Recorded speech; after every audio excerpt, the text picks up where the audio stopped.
If I knew then what I know now, sometimes I wonder, would I be the same or would I be different? A shorty still believes in fairy tales and imagination that lasts forever.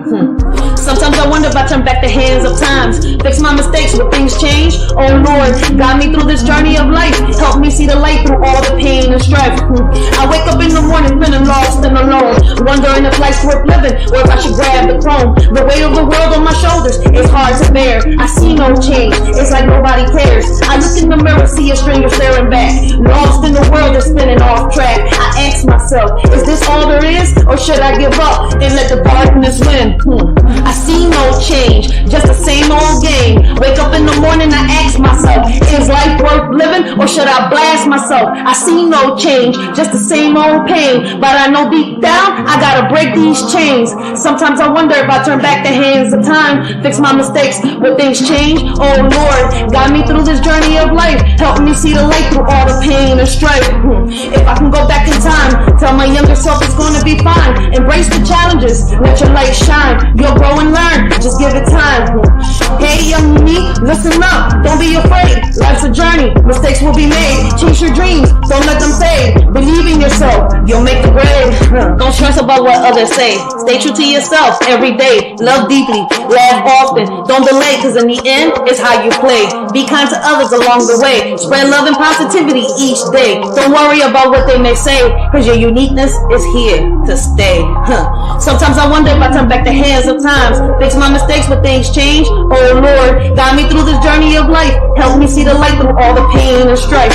If I can meet my younger self, I tell her not to be afraid, that courage will be her wealth and bravery will never fade. Don't fear the challenges ahead, for you'll face them head on. Your inner strength will dawn. You'll grow up to be a warrior, standing tall, unafraid and strong. A parent, a role model, and inspired, fighting for what's right all along. Sometimes I wonder if I turn back the hands of time, fix my mistakes, but things change. Oh Lord, guide me through this journey of life. Help me see the light through all the pain and strife.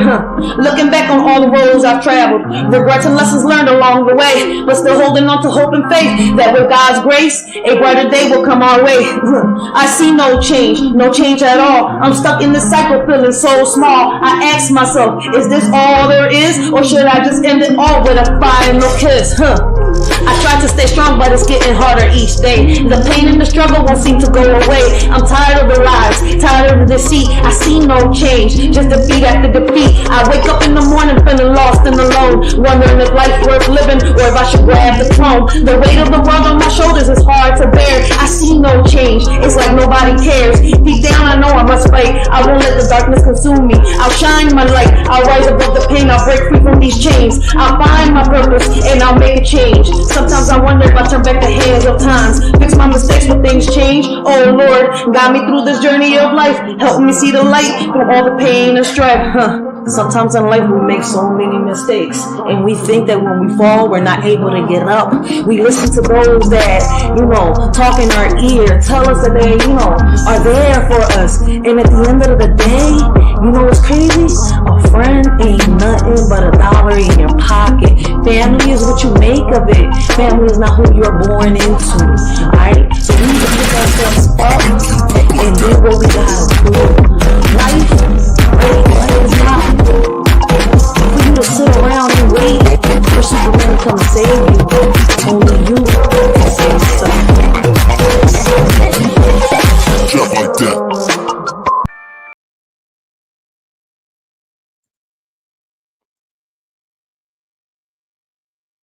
Ooh, I got the little circle. Hey, what up, everybody? I hope all of y'all is having a blessed and humble morning. Continue to have a blessed and humble day.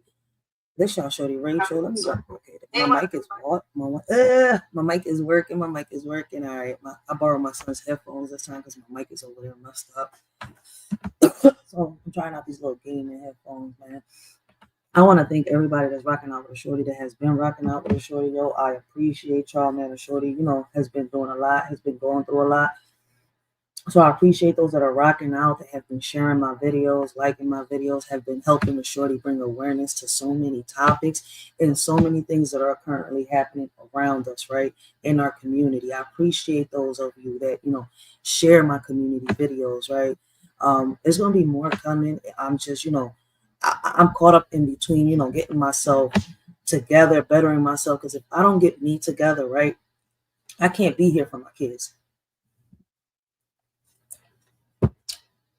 So I am getting me together in the process, dealing with family stuff. Right. I appreciate all of y'all that understand that shorty has a real life out here, right? I also have to put in this footwork out here in these streets, right, to get resources for not just the community, but for everything that I am trying to do. So, you're not gonna see a shorty a lot. I said that the last time. There's gonna be times where y'all see me like kind of like MIA, but y'all will see me do lives out there. So I appreciate all y'all support, man. I really do appreciate that. But hey, let's talk about it, right? Today's podcast, we're gonna be talking about some current news, right? We're gonna be talking about notorious videos that have been deleted from YouTube. And one of the topics that we've been trying to talk about for the longest, are crimes being committed with AIs. So those are one of the topics that we're gonna be talking about today. Another topic, right after another topic that's got me curious, right? I don't know how many of y'all drink Coca-Cola, right? But I have this video, yo. Shout out to the people that send me these videos, man. I love reviewing and reacting, man. I didn't put my Instagram on this, John, man, and I don't think anybody got my Instagram. But it's on the description box. My Instagram is in the description box. It's also on the YouTube, man. Y'all more than welcome to keep DMing me. Yo, I love learning. I love history. Listen, this video really shocked me. And when you go do your own research, yo, you'll be like, what? I did not know that Coca-Cola used to contain actual cocaine. I mean, when I found this out, I was like, yo, I went down a rabbit hole for like a week to see if this was true. Man. But let's get this podcast started, man. I really appreciate y'all, man. I appreciate my day one supporters, my new subscribers, right? All y'all that, like I said, share the videos, right? Like the videos and help a shorty bring awareness to all the topics that I bring on here, man, especially the touchy ones, y'all. I appreciate everybody that's hopped on the panels with a shorty, have had conversations. Like I told y'all, as soon as a shorty gets it together, man, it's like every time I'm right there, the devil comes knocking at my door. Like, knock, knock. Who's there? Lucifer. What you want? To ruin your day. It's like, oh my God. It's like every morning, I wake up and shit. I'll be grateful. I'll be blessed. I thank the Lord that I'm here alive, man, because I'm telling you, man, that mofo stay knocking on my door. He's like, yo, I'm going to do everything in my power to knock you down. I'm like, no, you're not. Yes, I am. Shit, man. I wake up every morning, I feel godly. Screw Lucifer. So let's get this podcast started. All right, y'all. My bad. Do I already got to share it? Yes, I do. So let my little face go down at the bottom, and hopefully this microphone works better than the last one. So once again, I appreciate everybody that sends me these videos, man. We got a chicken scam lady spotted in Tacoma, accused of striking again in Auburn, Kent. I don't know where that's. Okay, that's Seattle. All right, listen, man. This is my first time hearing about this, right? So I would have never known that she struck the first time. But shout out, to somebody, bringing, sharing this video to me, man. Because listen, chicken scam. Like, how you do a chicken scam? I mean, we did a review and reaction to, people fishing chicken from the prison cells. Listen, that shit, that was crazy. People bringing in, baskets with drugs, chicken, and stuff like that. But it's the chicken that got them arrested. And I'm just over here like, damn, people literally just sending rope down. They tying up the thing to the baskets and they just, fishing up goods. And then chicken, boom, land somebody in jail. Okay, so let's see what this is about. Listen, I don't know how you could do with chickens. I mean, what they out there is selling fake chicken? Like, marketing already doing that. I'm sorry. I just be having random thoughts. I apologize, y'all. Auburn police say an elusive retail thief nicknamed the chicken scam lady has struck again in their city. Jasmine Wiley is wanted on warrants in both Pierce and King County. Detectives say Wiley has stolen thousands by demand. I had to look at the big screen. You know what? My old head has taught me if I ain't have nothing nice to say, don't say nothing at all. But y'all more than welcome. Demanding refunds for items she never even purchased. She was nicknamed the chicken scammer after police said she stole or she told previous victims she needed a refund for chicken that had gone bad. Fox 13's Jennifer Dowling talked to a restaurant owner in Tacoma who says this scam ramps up around the holidays. And she says she chased her out of her restaurant around the same time last year after employees flagged her as the chicken scammer. Oh, Here snap. at Side Piece Kitchen, the co-owners say that the chicken scam lady has targeted them. How in the world you get targeted as the chicken scammer? I mean, you get labeled as the chicken scammer. You can't go to no market because they're going to tell you can't. How, yo. You see, man, he got cameras everywhere. Why ain't these cameras working out here for them cold cases? Them at least 6 times, 3 times by phone and 3 times in person. They say she's been pecking at the profits of small businesses in the region for at least 4 to 5 years. Damn. Here we go. At Side Piece Kitchen, It's gonna look Side like piece a Christmas like Wonderland entryway. co-owners Haley and Dante Hernandez are decorating for the holidays. Okay. See if I'm tall enough. Lines are often out the door for breakfast. Our main thing is biscuits. Everything is biscuits. Absolutely everything is biscuits. And it's also during this busy time of year that Haley keeps her eye out for a potential holiday villain. Oh, Jasmine. Oh, Jasmine. Nicknamed the chicken scam lady, law That's enforcement messed accuses up. Jasmine Willie of creeping into local businesses, Just like Santa Claus. trying to steal more than holiday cheer. Like she's like, Yo, she's the Grinch that stole chicken. She ain't still Christmas. She stole the chicken. She wanted a drumstick. She wanted some mashed potatoes on the side. Like, yo, what in the world? Like, chicken scammer? Like, yo, we got the meal ticket in the house, y'all. Make sure y'all go check out the meal ticket, man. Great conversations, great topics. He's got this battle rap channel. I'm not sure if he's got the. I don't got no minds right now, man. But make sure y'all go check out the meal ticket, man. He's got a battle rap channel that I suggest y'all should go check, yo. I love his beats. I love his music. Check him out. He's also got merchandise. Check out his website, The Loner. Yo, I need to grip me up a shirt, man. I need to get from being broke, right, to getting some bread. Like, damn. I need to get me some shirts. I need to get me a Loner shirt. Because on some real shit, yo, I don't call myself the cave lady for nothing. I need me a Loner shirt. But make sure y'all go check out Double Speed Telecast, yo. Great conversations, great topics, great motivations in the morning, yo. I love watching Double Speak. Make sure y'all check out the pastor, yo. And listen, I'm going to warn y'all right now, man.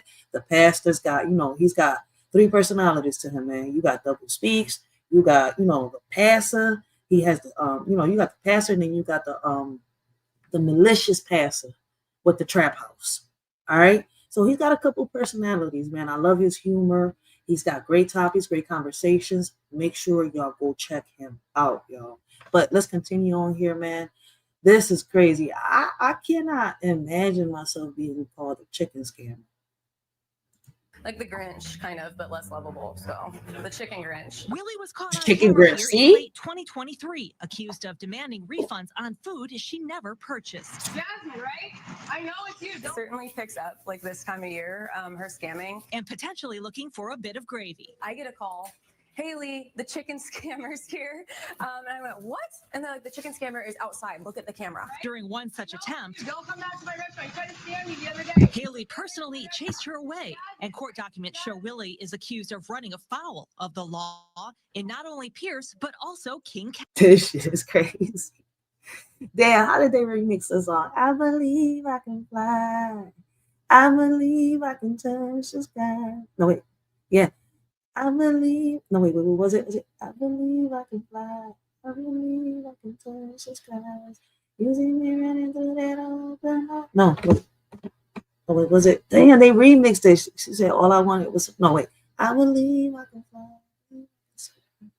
All I wanted was some chicken wings and some extra collard greens. Some shit like that. I gotta remember the John, man.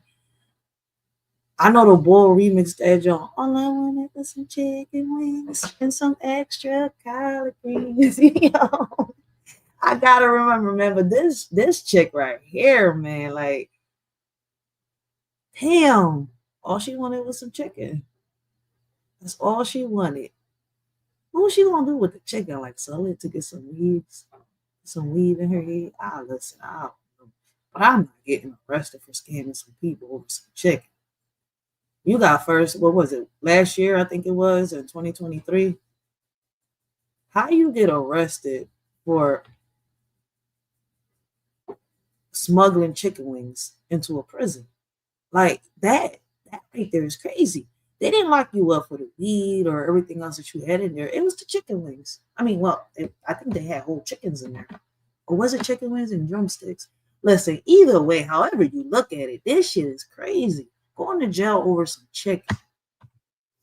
County. Prosecutors say Willie tries to get cash refunds on the spot by claiming she was treated poorly because of her race or arguing she made a large purchase for her church and the food was bad. Auburn police say her most recent attempt to defraud businesses occurred on November 12th when she stole over $800 from 3 different businesses. A lot of times these employees, they just cough it up. They don't want the bad review. They don't want to get in trouble. Though there are multiple warrants for her arrest, she's managed to fly the coop. Meantime, Haley says while Willie remains free, she's partial to wearing PJs. She's also the immigrant. I don't know, maybe she gets them for the holidays. Hello Kitty seems to be her favorite. So Hello Kitty. Willie doesn't seem to care. She is like this urban legend almost. And so when you finally do see her in the flesh, it is so crazy because you've heard about her over and over and over again. Auburn police say if she comes into your business, do not give her money. Call 911 instead. Reporting in Tacoma, Jennifer Dowling, Fox 13. I don't know where you get banned on all businesses over some damn chicken, yo. This is crazy. No, but on some real shit, all jokes aside, right? There has got to be something like mentally wrong with her. I hope she gets help, like for real, because I don't know, like, I mean, I've seen people scam, but to do this, like people have lost their lives scamming. It doesn't matter how you scam somebody, why you scam somebody, or for what you're scamming this person for, right? People get fed up and there's consequences behind your actions. So listen, man, I don't know why people keep with the scheming and the scamming shit. Let us shorty know what y'all think about this, man. Me personally, I suggest a lot of people stop with the scamming. I don't see the point. What's the point? You willing to lose your life or go to jail over scamming people? For what? And then the pettiest and dumbest things. Chicken, though. This is the second video I've reacted to. Somebody going to jail, or somebody's about to go to jail, or somebody's about to get charged. Is she getting charged? It doesn't even say. So I guess we're going to have to get an update on this. This was a month ago at that. And this was in Seattle. Yeah, I'm going to have to get an update. There might be an update. So I'm going to look for that update. And then I'm going to show it to y'all. I don't know. She got arrested. What's going on? That they press charges. But apparently, I guess she struck last year and this year. She lucky they're business owners, because if you do that in the street, man, she might, end up in the news for real. But let's move on to the next topic, y'all. Well, ABC News has agreed to settle a defamation lawsuit that Defamation lawsuit? Oh, dang, Trump. Trump always finds a way to make money. ABC News to pay Trump $15 million in defamation lawsuit. Damn. Trump filed against them. The network will pay Trump $15 million, which will go towards his presidential library, and $1 million for Trump's attorney fees. Trump sued ABC News anchor George Stephanopoulos after an interview with Congresswoman Nancy Mace last March, where he claimed the anchor defamed him after Stephanopoulos repeatedly said that Trump was found liable for rape. The jury actually determined Trump was liable for sexual abuse, which has a distinct definition under New York state law. Oklahoma teacher. Well, ABC News.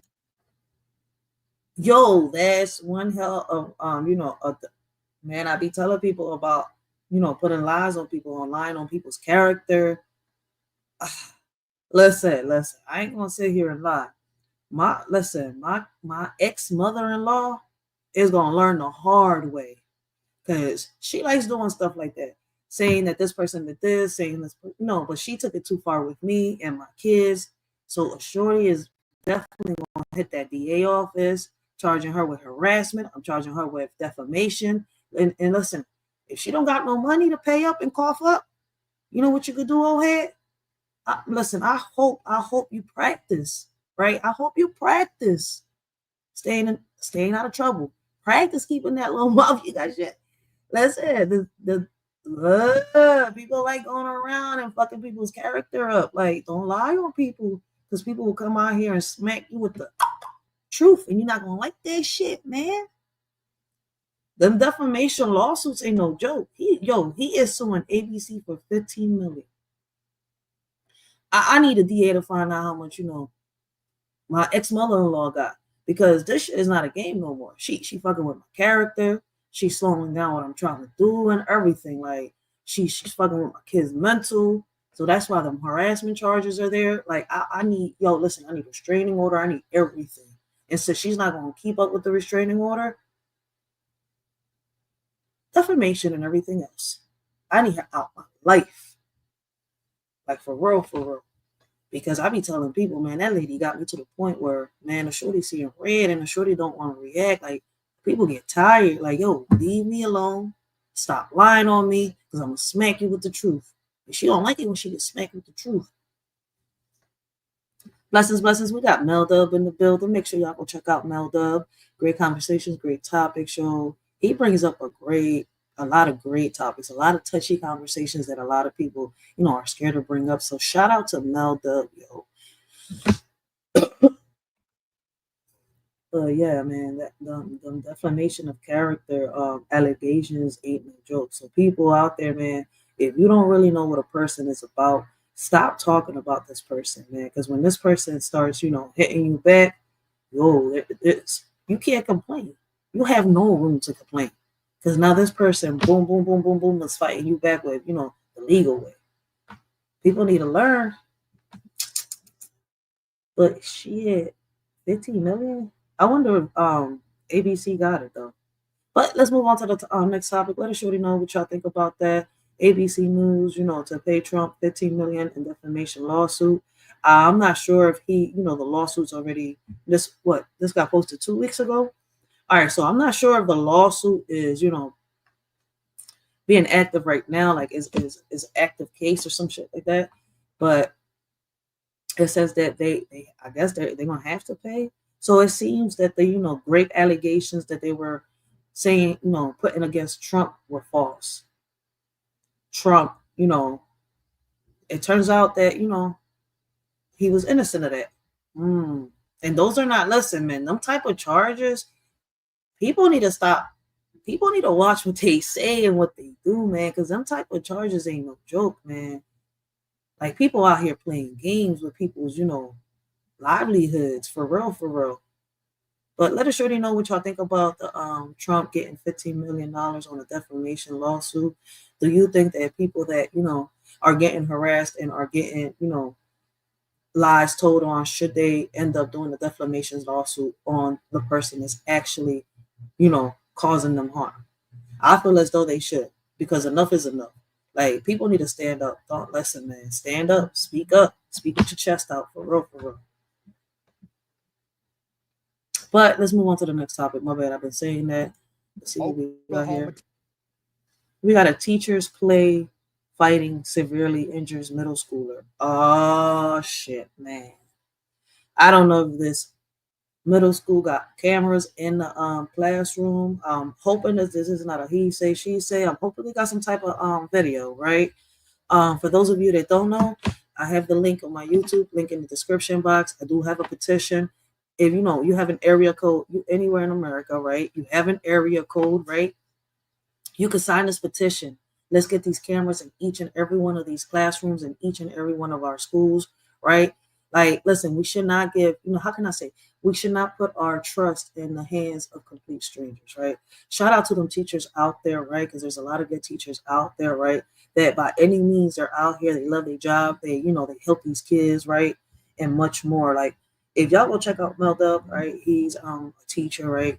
And, he's somebody that I like watching. And he gives, great conversations, great advice and stuff like that. He speaks a lot about the schools and about the kids, right?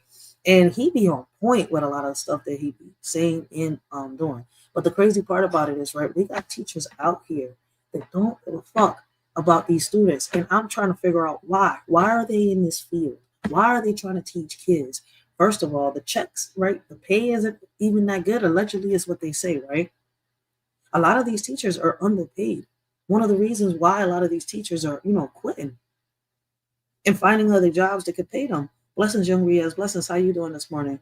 So, I mean, it's so much going on in our schools, right? And that's why, I say let's put these cameras in, even though I don't know if it's going to do any much help, right? If we put these cameras in, I mean, we've managed to put the dojo classes in. We've managed to put cameras into the school buses. We've come a long way to help our kids, right? When it comes to the school system and much more, right? And that's because a lot of parents have come together. They've united, put their differences to the side, their ego to the side, right? And had to do and done what they've had to do with these kids, because the kids is our priority, right? They're our focus at that moment.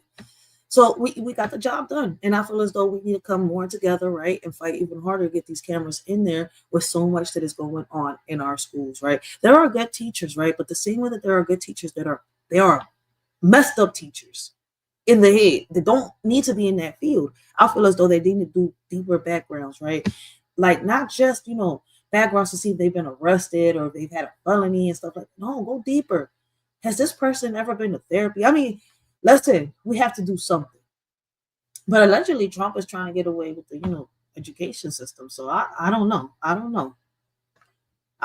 Let us surely know what y'all think about that, and what I had to say. I mean, I feel as though I'm bringing a solution to the table, but we need more people together. And like I said, more parents need to be at these school meetings, at these community meetings that they have in whatever city or state that you're in, right? Attend them, speak up, and demand what it is that we need in our communities. That's what we need more of. But let's see what this video, an Oklahoma teacher allegedly broke a bull. Ooh, snap. Why wasn't Oklahoma, screw whatever state or city she was in. Why was a teacher playing or horse playing with a middle school student? Let's watch this video. Teacher allegedly broke a child's collarbone. Oklahoma teacher allegedly broke a child's collarbone, clavicle, put it on her ass. How? And proceeded to do absolutely nothing. Oklahoma teacher sat at a desk and continued working for 15 minutes as the middle school student cried on the floor in pain. Yo, boy, listen, I don't know who this kid's parent was, but if I would listen, I can't tell nobody what to do, or I can't sit here and say, oh, this person should react like this. No, I'm listening. This is just a random thought. Like, damn, if that was my child. So let me say it like that. Damn, if this was my child, like, oh, I want to know how this parent reacted though on some real shit. Sorry, I need to stop the cussing. I know. Whoa, like, I just want to grab her out the stream right now, and I swear to God, I just want to. That's a pimp stat. I just want to put my own arm up. Couldn't that be your face? Kiara Kiki Smith, 41 years of age, told police another student rolled the 13-year-old over my shoulder or whatever, and he fell on his arm, which caused him to break his collarbone. Why was you playing with that kid? No big deal. The John Marshall Enterprise Middle School teacher told cops. They were just play fighting. Play fighting? Said often. You're a teacher. This is why I said that.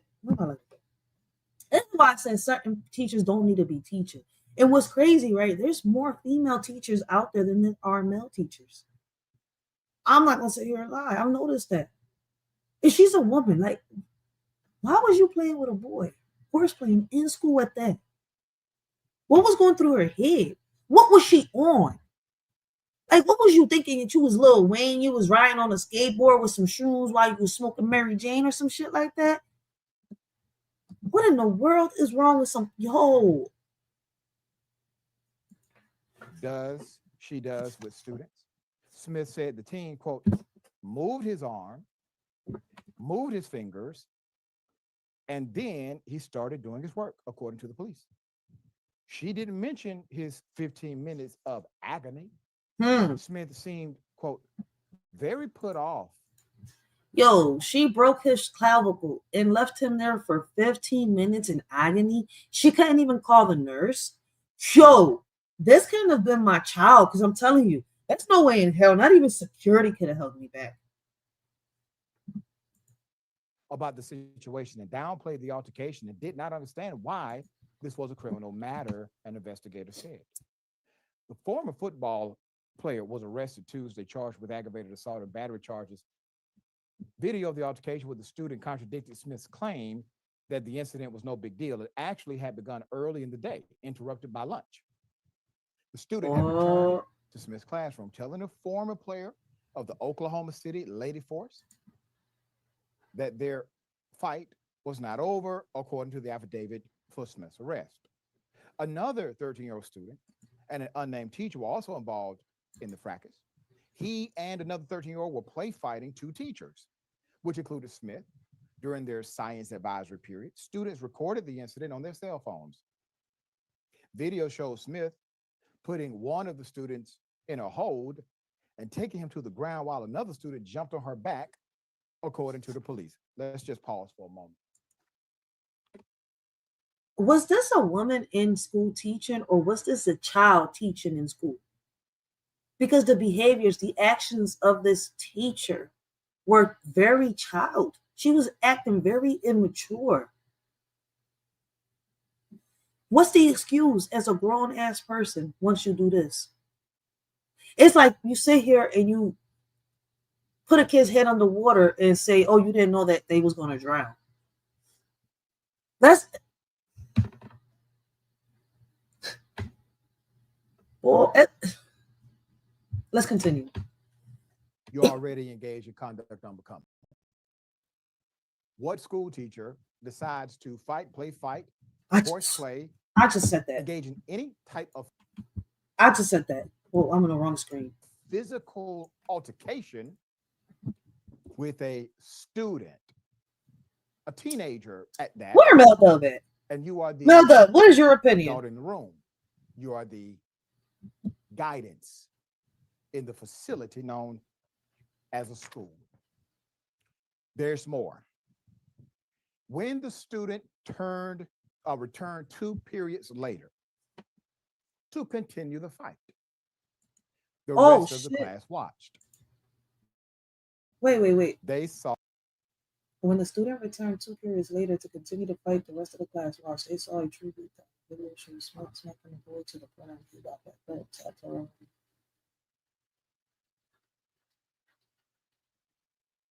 Oh, what the yo? Did they have a gang member in the school? Was she a bully? This shit kind of reminds me of Recess. Like the students are the ones that are kind of like running everything. All a true beatdown.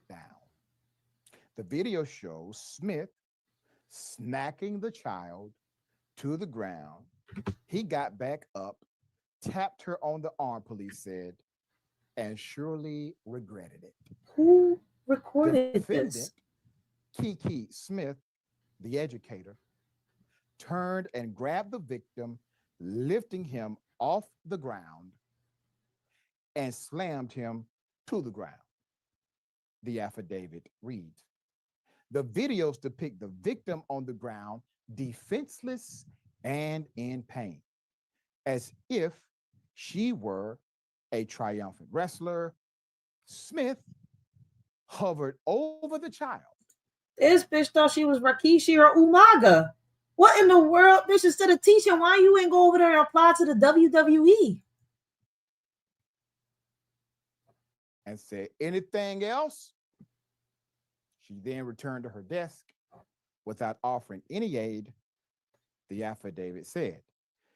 The child was still there when his mother, an employee at the school, came to the classroom 15 minutes later. Smith has been placed on administrative leave.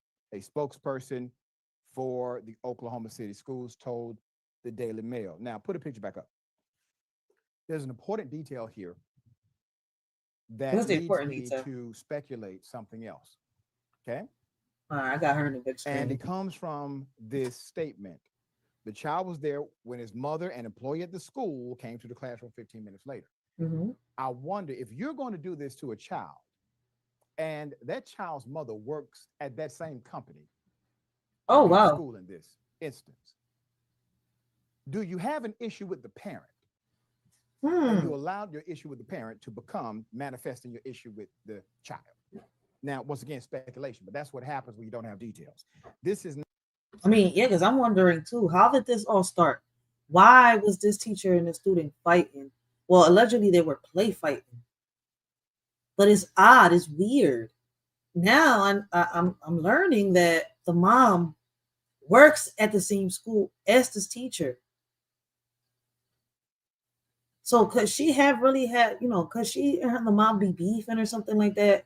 And this lady, because there's some people out here, yo. That's why I be telling people, listen, watch who you leave your kids with. It don't matter if y'all close. It don't matter what the situation is. I don't care if y'all believe it to be, your mom's family, your dad's family.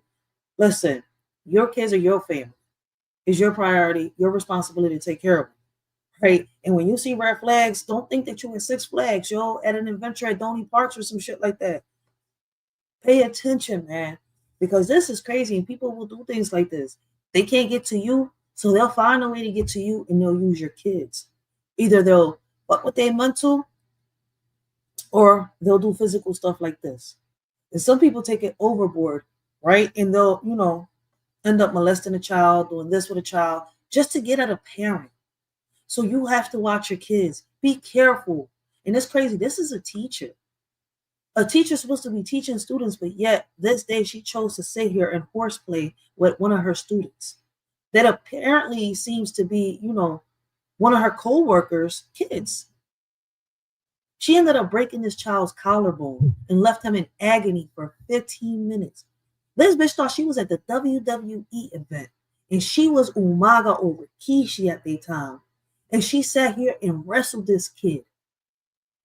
I mean, I'm saying it like that because apparently from, what the statements are saying, what they said about the situation, how everything turned out, my conclusion is this bitch thought she was one of the wrestlers.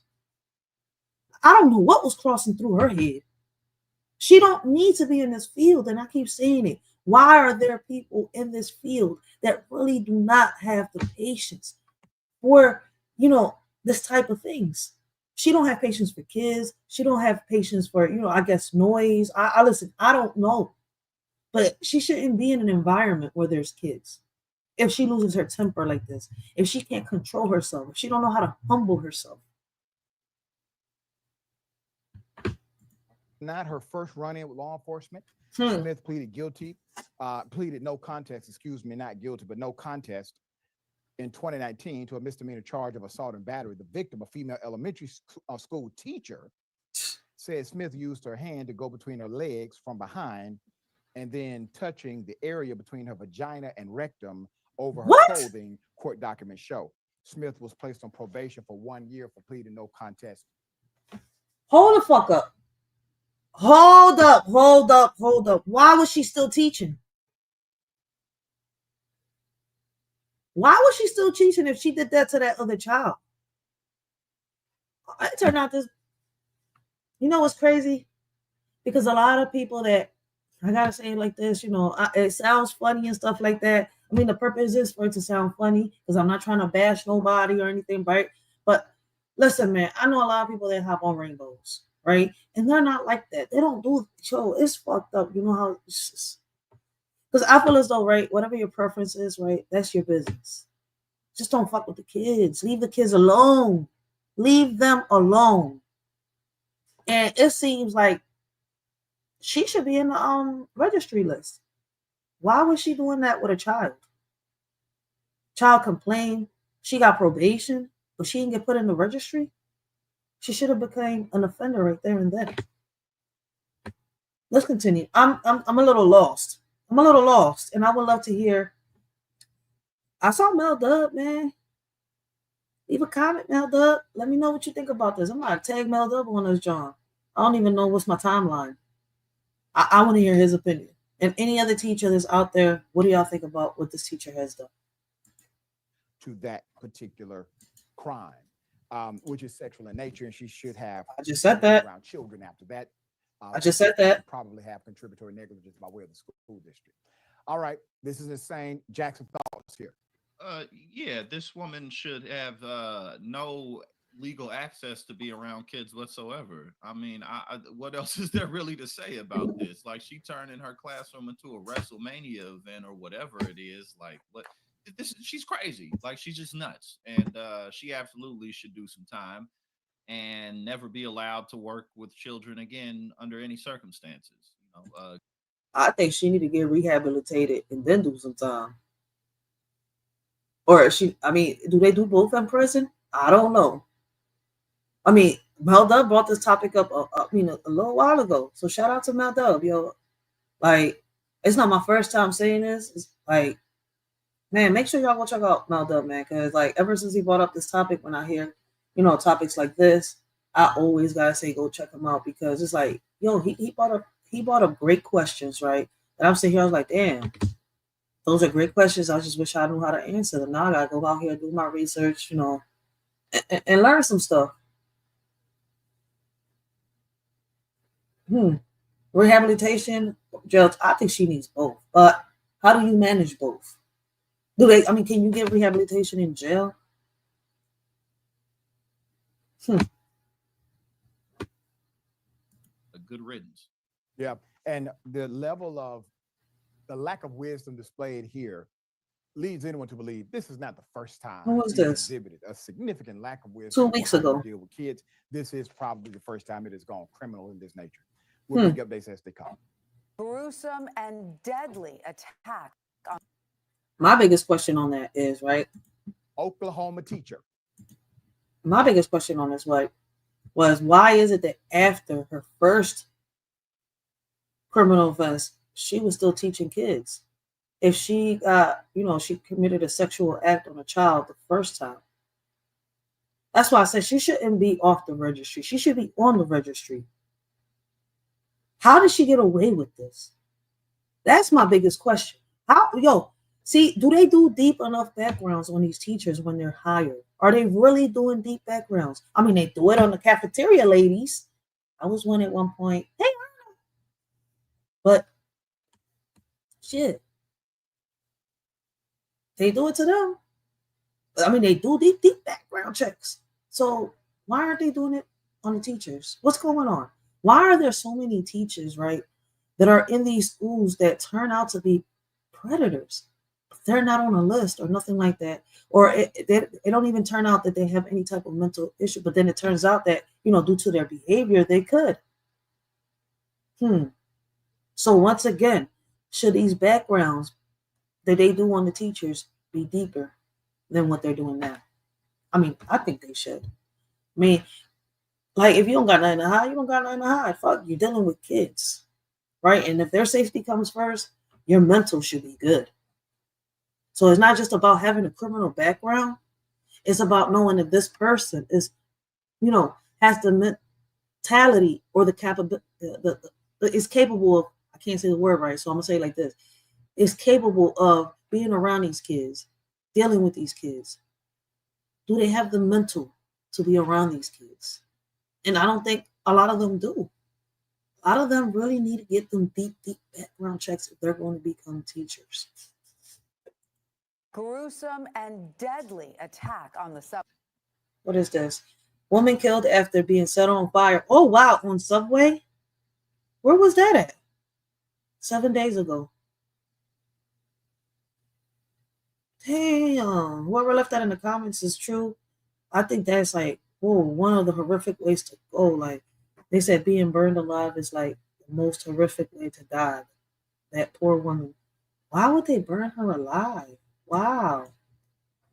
Gruesome and deadly attack on the subway. Police have a person of interest in custody after someone set a woman on fire on an F train, killing her. Police say the What's an killer F-train? walked up to the victim and lit her trains. clothes on fire. By the time officers Where was got this to at? the woman, she was fully engulfed in flame. This is That's one not of funny. several violent attacks in the subway system this weekend. One person was killed, another was injured in a stabbing incident on a 7 train during an apparent robbery gone bad in Woodside, Queens. And yesterday, New York. 2 people shot on a subway platform in Sheepshead Bay, Brooklyn. The subway violence Brooklyn, comes during a at time that. authorities are trying to assure New Yorkers about the safety of mass transit ahead of Oh, congestion wow. pricing next month and a probable fare hike this summer. This happened 7 days ago. Eyewitness News reporter Sonia Rincon.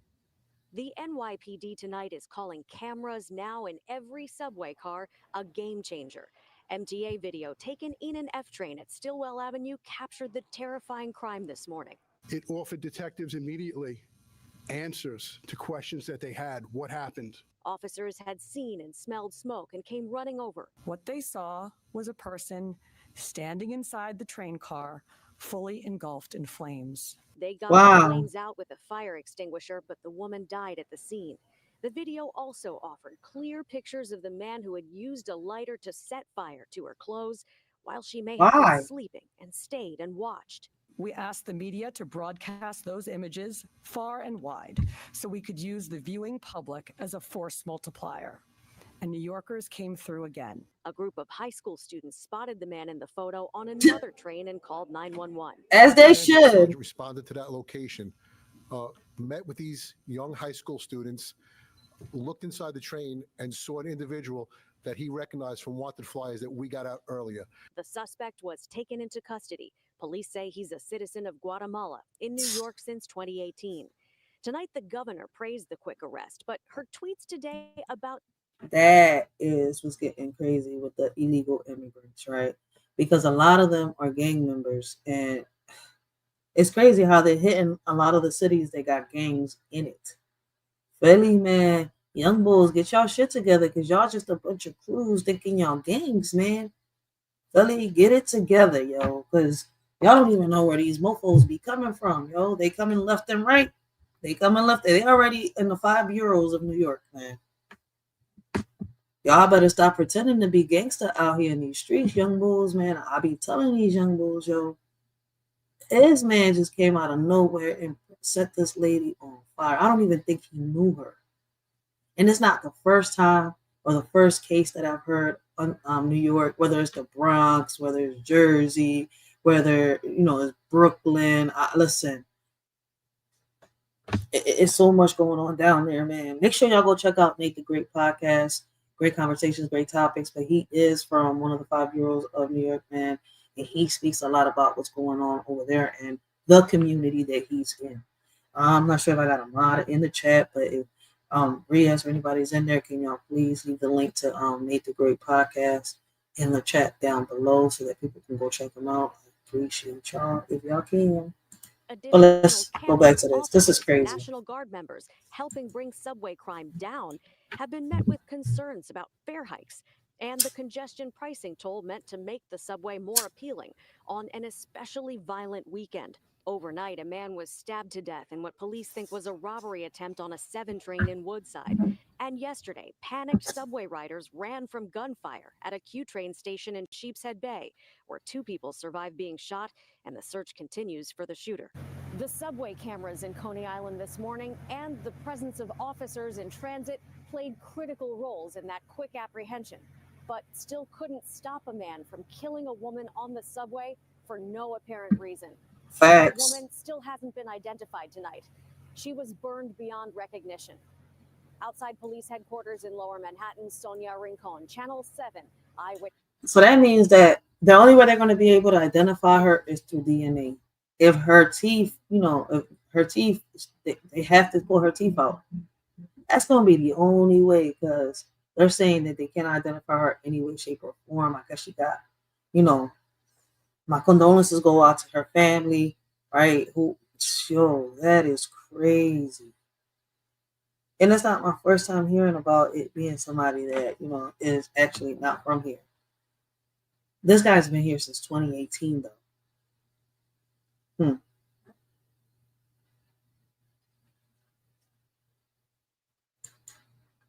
A woman is facing murder charges tonight after police say she stabbed. Woman charged with murder for allegedly stabbing man. She says stole her phone. Oh, snap. Now, y'all better stop snatching them phones from the people out here in them streets, yo. Keep thinking that shit cute. This one stabbed the shit out of a nigga. You not taking my phone? Shit, that phone was like her purse back in the day. The man in the neck. The suspect says the Damn, man she stole went her on the phone neck. inside of a convenience store in North Philadelphia, and That investigators was in say Philly? she went after him to get it back, but that confrontation turned violent. Thursday night, I'm Sarah Bloomquist along with Oh, Ray Hall. snap. Nick and Shari have the night off. Welcome The to big story Philly, on baby. News is a deadly end to a theft at a corner store. We know it happened last night in the 2600 block of Germantown Avenue, and it was all captured on surveillance video. Action News reporter Chad Pradelli is live at police headquarters with the latest now on the investigation. Chad. Yes, Sarah, Christmas joy turned to tragedy in North Philadelphia last night. Like you said, we have This was the on Christmas surveillance Day? video. It is disturbing, and we're stopping short 3 days ago. of showing the actual stabbing.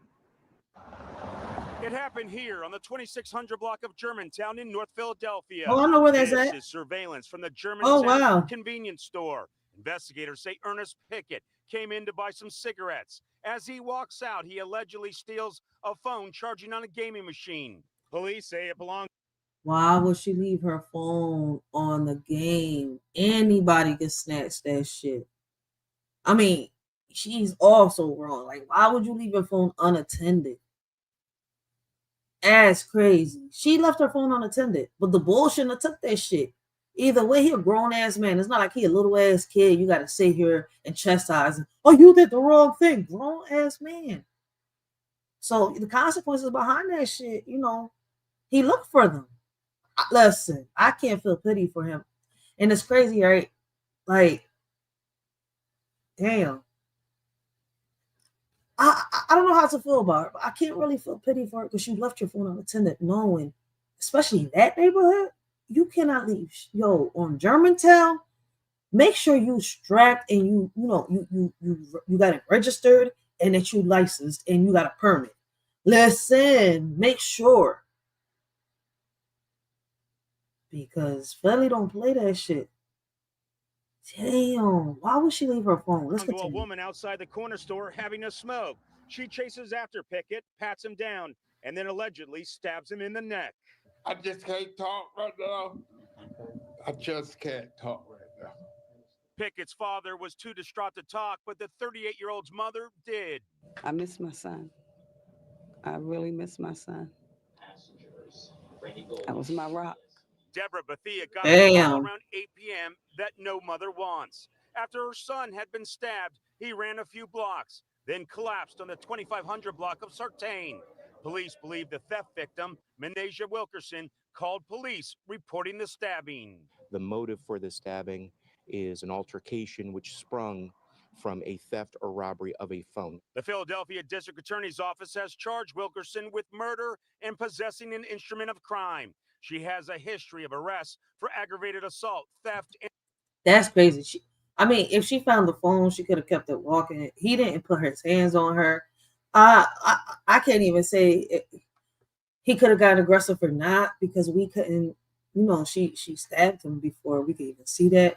So I could see why they're charging her. Blessings, Uncle L. Blessings, how you doing this morning? I could see why they're charging her with with murder. Like, damn. And then you have a history of aggravated assault. I don't know. Do y'all feel it? Do y'all believe that this could have went another way? Do y'all think that she had to stab him in order to get her phone back? I feel as though that, I don't know. I think she could have took it another way. Like, I don't know. Not every situation would have landed the way she, not in every situation you would be as lucky as she was in this one. Because sometimes, people that steal stuff got stuff with them too. So it's crazy the way she went about this shit. Like, she really had some cojones on her. She had them cojones and she really had them well held. Shit. and robbery. Pickett's family admits he too had his own history of legal troubles, but he didn't deserve to die. My baby. That's what I'm asking. From me. So, it's a hard pill to swallow, but I'll get through it. I'm gonna be honest. I don't know if it's the mom in me saying that, But like I don't think she should have stabbed. She stabbed him right in the neck though. But he wasn't fighting her, nothing. Once she got the phone, I guess she could have ran that way, but I mean she was searching him. It's not like he I don't know, he could have probably had something hidden somewhere else. Like in his socks or something. I mean, this is crazy because it's like he didn't put no hands on her. He didn't even fight her. He put his hands up and she searched him, took stuff out of his pocket, then stabbed him. I mean, I'm just telling y'all what I'm looking at in the video. And I don't know if y'all want me to play it back, but look. The Philadelphia District Attorney's Office has charged Wilkerson with murder and possessing an instrument of crime. She has a history of arrests for aggravated assault, theft. I mean, I don't know. It could have went sideways because somebody else could have. That is crazy. It's a real. It's hard. It's hard. It's hard. It's hard because they both wrong. I'm gonna just leave it like that. They was both wrong. He shouldn't have stole that phone. She shouldn't. What if he had a gun on him? But it turns out that he didn't, right?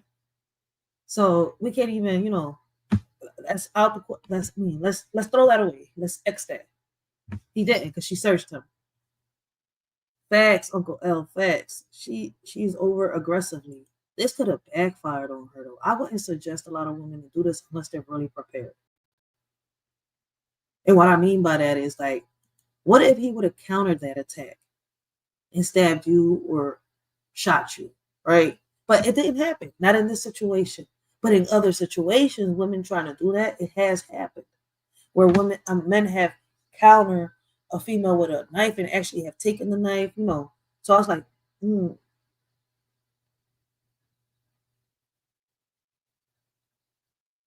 Yeah. Because I feel as though looking at the video, she could have walked away. She could have ran back into the store. You see where I'm coming from? She already had a knife on her. He didn't have no gun on him because she had already searched him like she was a whole cop and shit. So let us shorty know what y'all think in the comments down below. I mean, hey, she behind bars. She got what she deserved.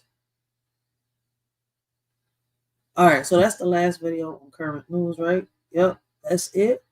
So when I get more videos, we review and react to them, y'all. I appreciate y'all. Let's go on. Let's move on. Let's move on to the next one, right? So we got a video right here, right, that I think is very interesting. I would love to hear your opinions on this video, right? But before we move on to that topic, right, like I said, let us shorty know what y'all think about, the current news for those of you that catch the replay down below. I appreciate each and every one of y'all. But listen, right? That was Germantown Avenue down Fishtown. Facts. Yep. Yes, Uncle L. That's where it was. At that little store right there. I forgot. Listen, don't give me the lie. I don't know the name of the streets like that. But I know where it's at. I know where it's this shit is crazy, man. But yeah, y'all gotta be careful, man. She was wrong. She shouldn't have left her phone in that charging station. Like she went outside and left her phone in there. Knowing damn well in that area, you got nothing but heroin addicts, crackheads. Listen, you got a whole bunch of fiends for different reasons. Germantown, what? That little area right there. But, right? Talking about crackheads and fiends and all that, right? Listen, I'm not a Coca-Cola fan, right? Facts, Uncle L, especially after dark. Listen, I'm not a Coca-Cola fan, right? But this video was sent to me and I watched it and I was geeking. Now, I'm not that old, right? I'm 35 years old, but I don't remember, listen, I was born in 89, so obviously I don't remember none of that. I wasn't born in that era. But anybody that was born before, 80s and the 70s, right? Around the time that Coca-Cola first came out, right? Did y'all know that Coca-Cola actually had actual cocaine in it? I did my research. I went down the rabbit hole. right? And I'm sitting here and I'm like, what the fuck? My thing is, right? Okay, they still use the cocoa leaf, right, for the Coca-Cola, but how in the world do they manage to take the drug out of it? How do they manage to take the cocaine out of it to still manage to produce Coca-Cola without the actual cocaine? I'm curious now. That's my only question now, right? I was just like, damn. So back then, cocaine was legal in a way, in a form. I mean, once y'all watch this video, y'all let me know if I'm tripping. If I'm the one high on shrooms, like these people, I'll be reacting to like, listen. I need a second opinion. Let me know. Wait, before we get it started, I don't want no damn commercials. Come here. Switch.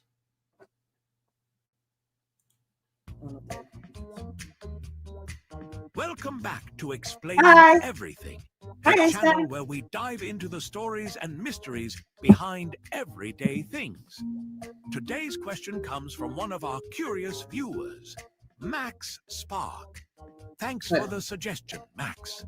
You asked, why did Coca-Cola used to contain cocaine?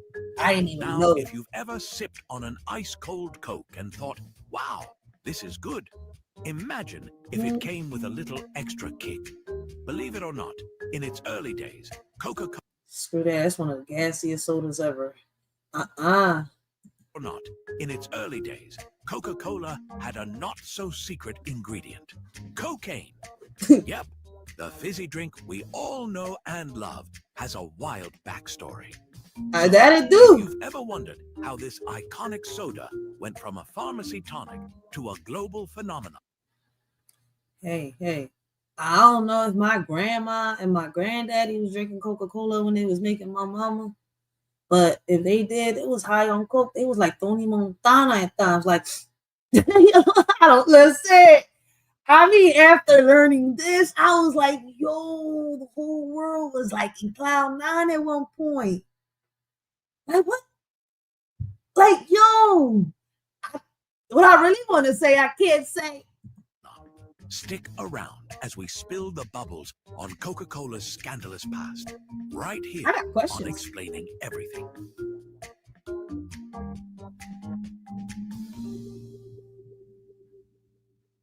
Our grandparents, great-grandparents. Coca-Cola was born in 1886 in Atlanta, Georgia.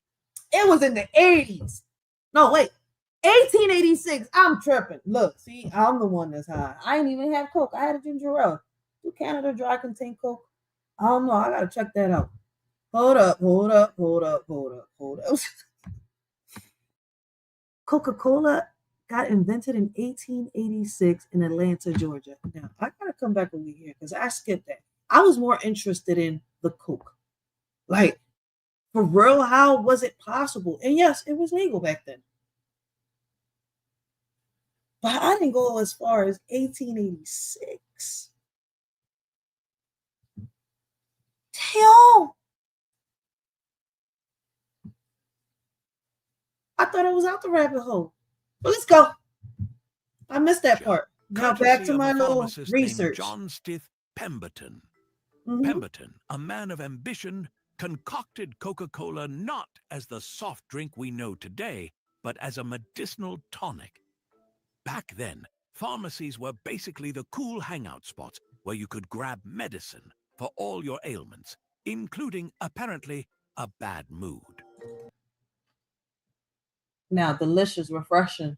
It's my first time pausing this. Draw 1 ounce of Coca-Cola in 7-ounce glass. Then fill glass with large stream of soda water. Stream with a spoon that Coca-Cola may be thoroughly. Oh, I can't see that word right there. Let's continue. I gotta answer this one. The original recipe included coca leaf extract, where cocaine comes from, and cola nut extract, a source of caffeine. Add some sugar, and voila, Coca-Cola. It was marketed as a cure for everything from headaches to exhaustion. Basically, it was 1886's version of energy drinks. Move over, Red Bull. Because Coca-Cola was giving people wings, and maybe a little more. Before you imagine Victorian-era folks chugging Coke and turning into 19th century hype beasts, let's get some context. Cocaine wasn't the scandalous substance we think of today. It was widely used in medicine and was even considered a miracle drug. Doctors prescribed it for toothaches, depression, and as a local anesthetic. Sigmund Freud himself was a big fan. Yo, it's crazy. They used to use Coke for tooth pains back then. Is listen.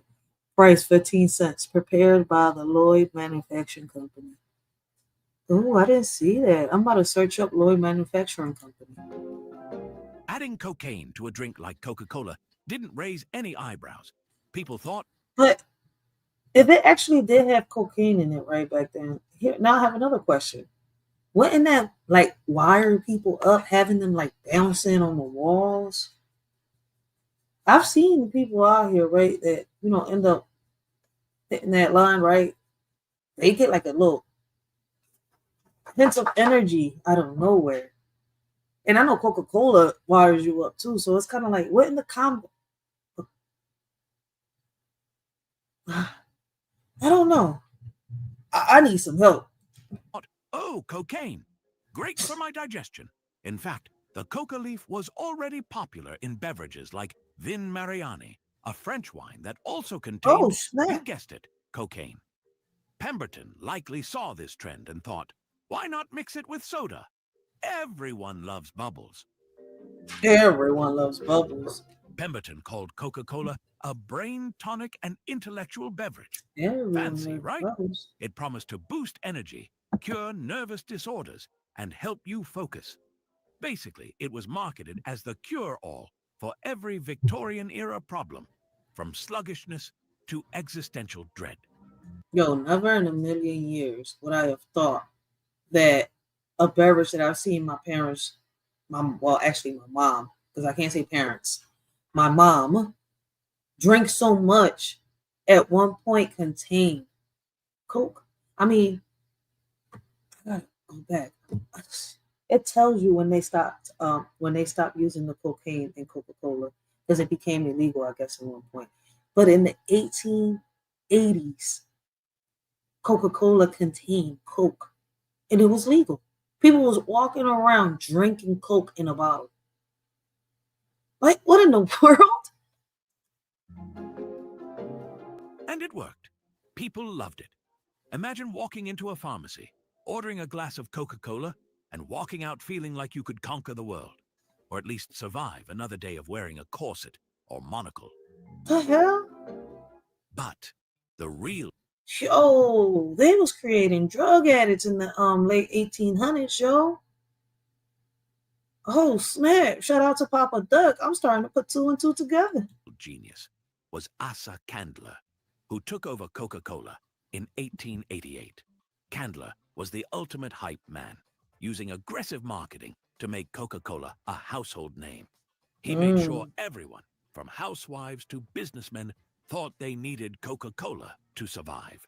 Little did they know they were also getting a tiny boost from the coca leaf. By the early 1900s, the love affair with cocaine... Wait a minute. So you're telling me that people didn't know that they was getting high off of Coke when they was drinking Coca-Cola in the late 1800s? Yo, you see why it's good to, you know, listen to it twice? Because I'm sitting here like, damn, wait a minute. They didn't know that the little leaves was helping them, you know. Y'all was spiking people back in the day. Y'all was drugging them against their knowledge. Yo, that's crazy. All right, so let's get into the early 1900s. 1900s, the love affair with cocaine started to sour. People began noticing that cocaine might not be the harmless pick-me-up they thought it was. Shocking, I know. Public opinion turned and authorities started cracking down on cocaine use. Pick me up. The turning point for Coca-Cola came in 1903, when public pressure forced the company to remove the cocaine from its formula. But here's... So it wasn't, I knew I wasn't tripping. In the early 1900s, they made them remove the leaf. But why? The kicker. They didn't entirely ditch the coca leaf. Instead, they used spent coca leaves, which had the cocaine extracted, but still retained the flavor. So... Oh, okay. So I'm guessing they extract the cocaine from the leaf, right? To, you know, do whatever they're going to do with that. Then they grab the actual cocoa leaf and they make this.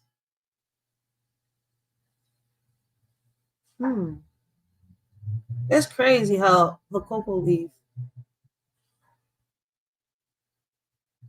can make a lot of stuff.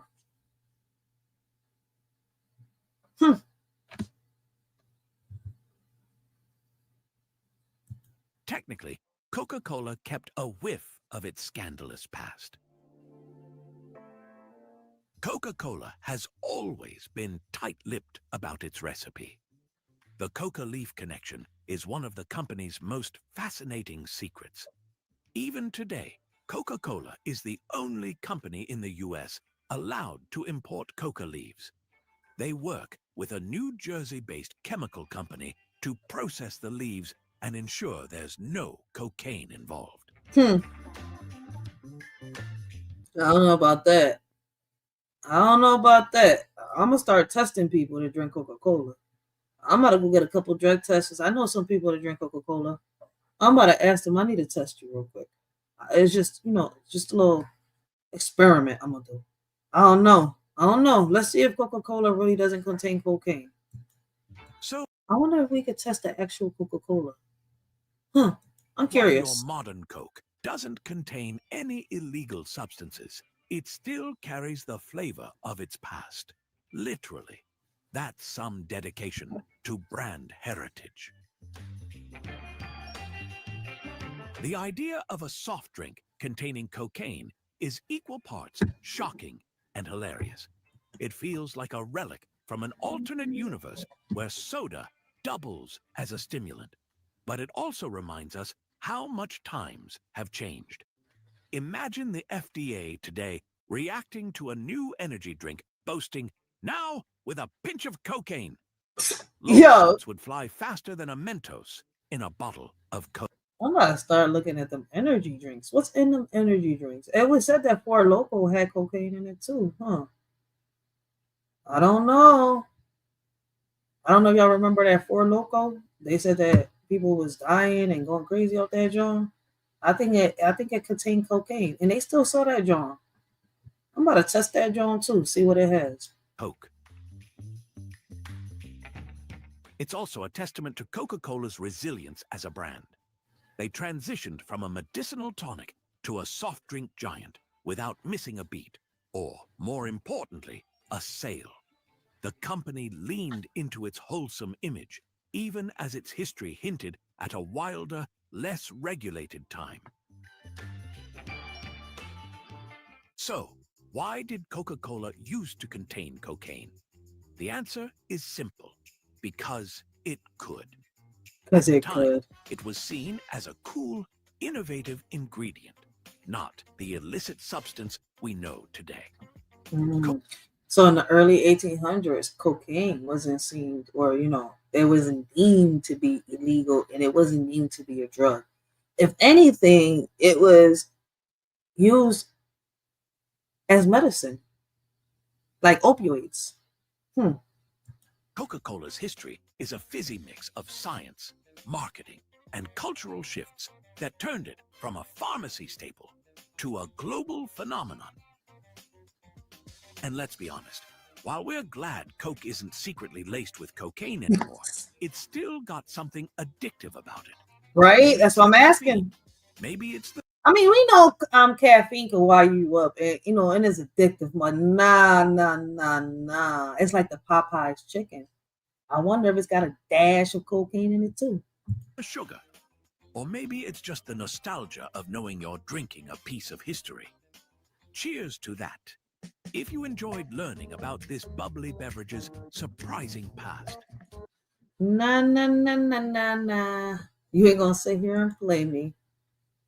That shit is crazy. So how many of y'all knew that in the early, in the late 1800s to the early 1900s, Coca-Cola actually contained cocaine? I mean, let us already know what y'all think, right? In the comments down below. I did not know that our great-grandparents, great-great-grandparents was out here getting high, right? Shit. Damn. But let's move on, man. I appreciate everybody that's here with the reviews and reactions with the shorty, man. It's been, what? I don't know when was the last time I did my last reaction. It's probably been like a week already. But I appreciate everybody that understands, man, I should have got a lot going on. But let's continue. Share the screen with y'all. Man.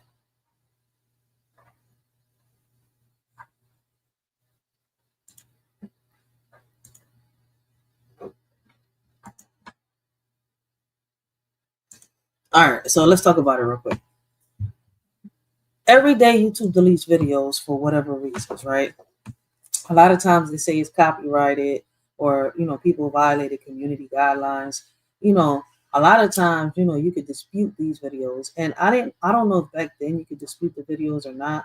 But right here, we got videos, right? Notorious videos that have been deleted from YouTube.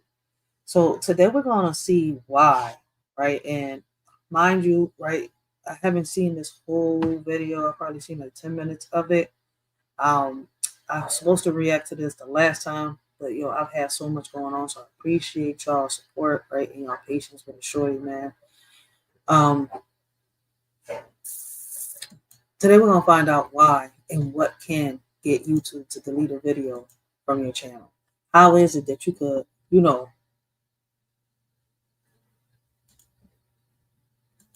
violate community guidelines?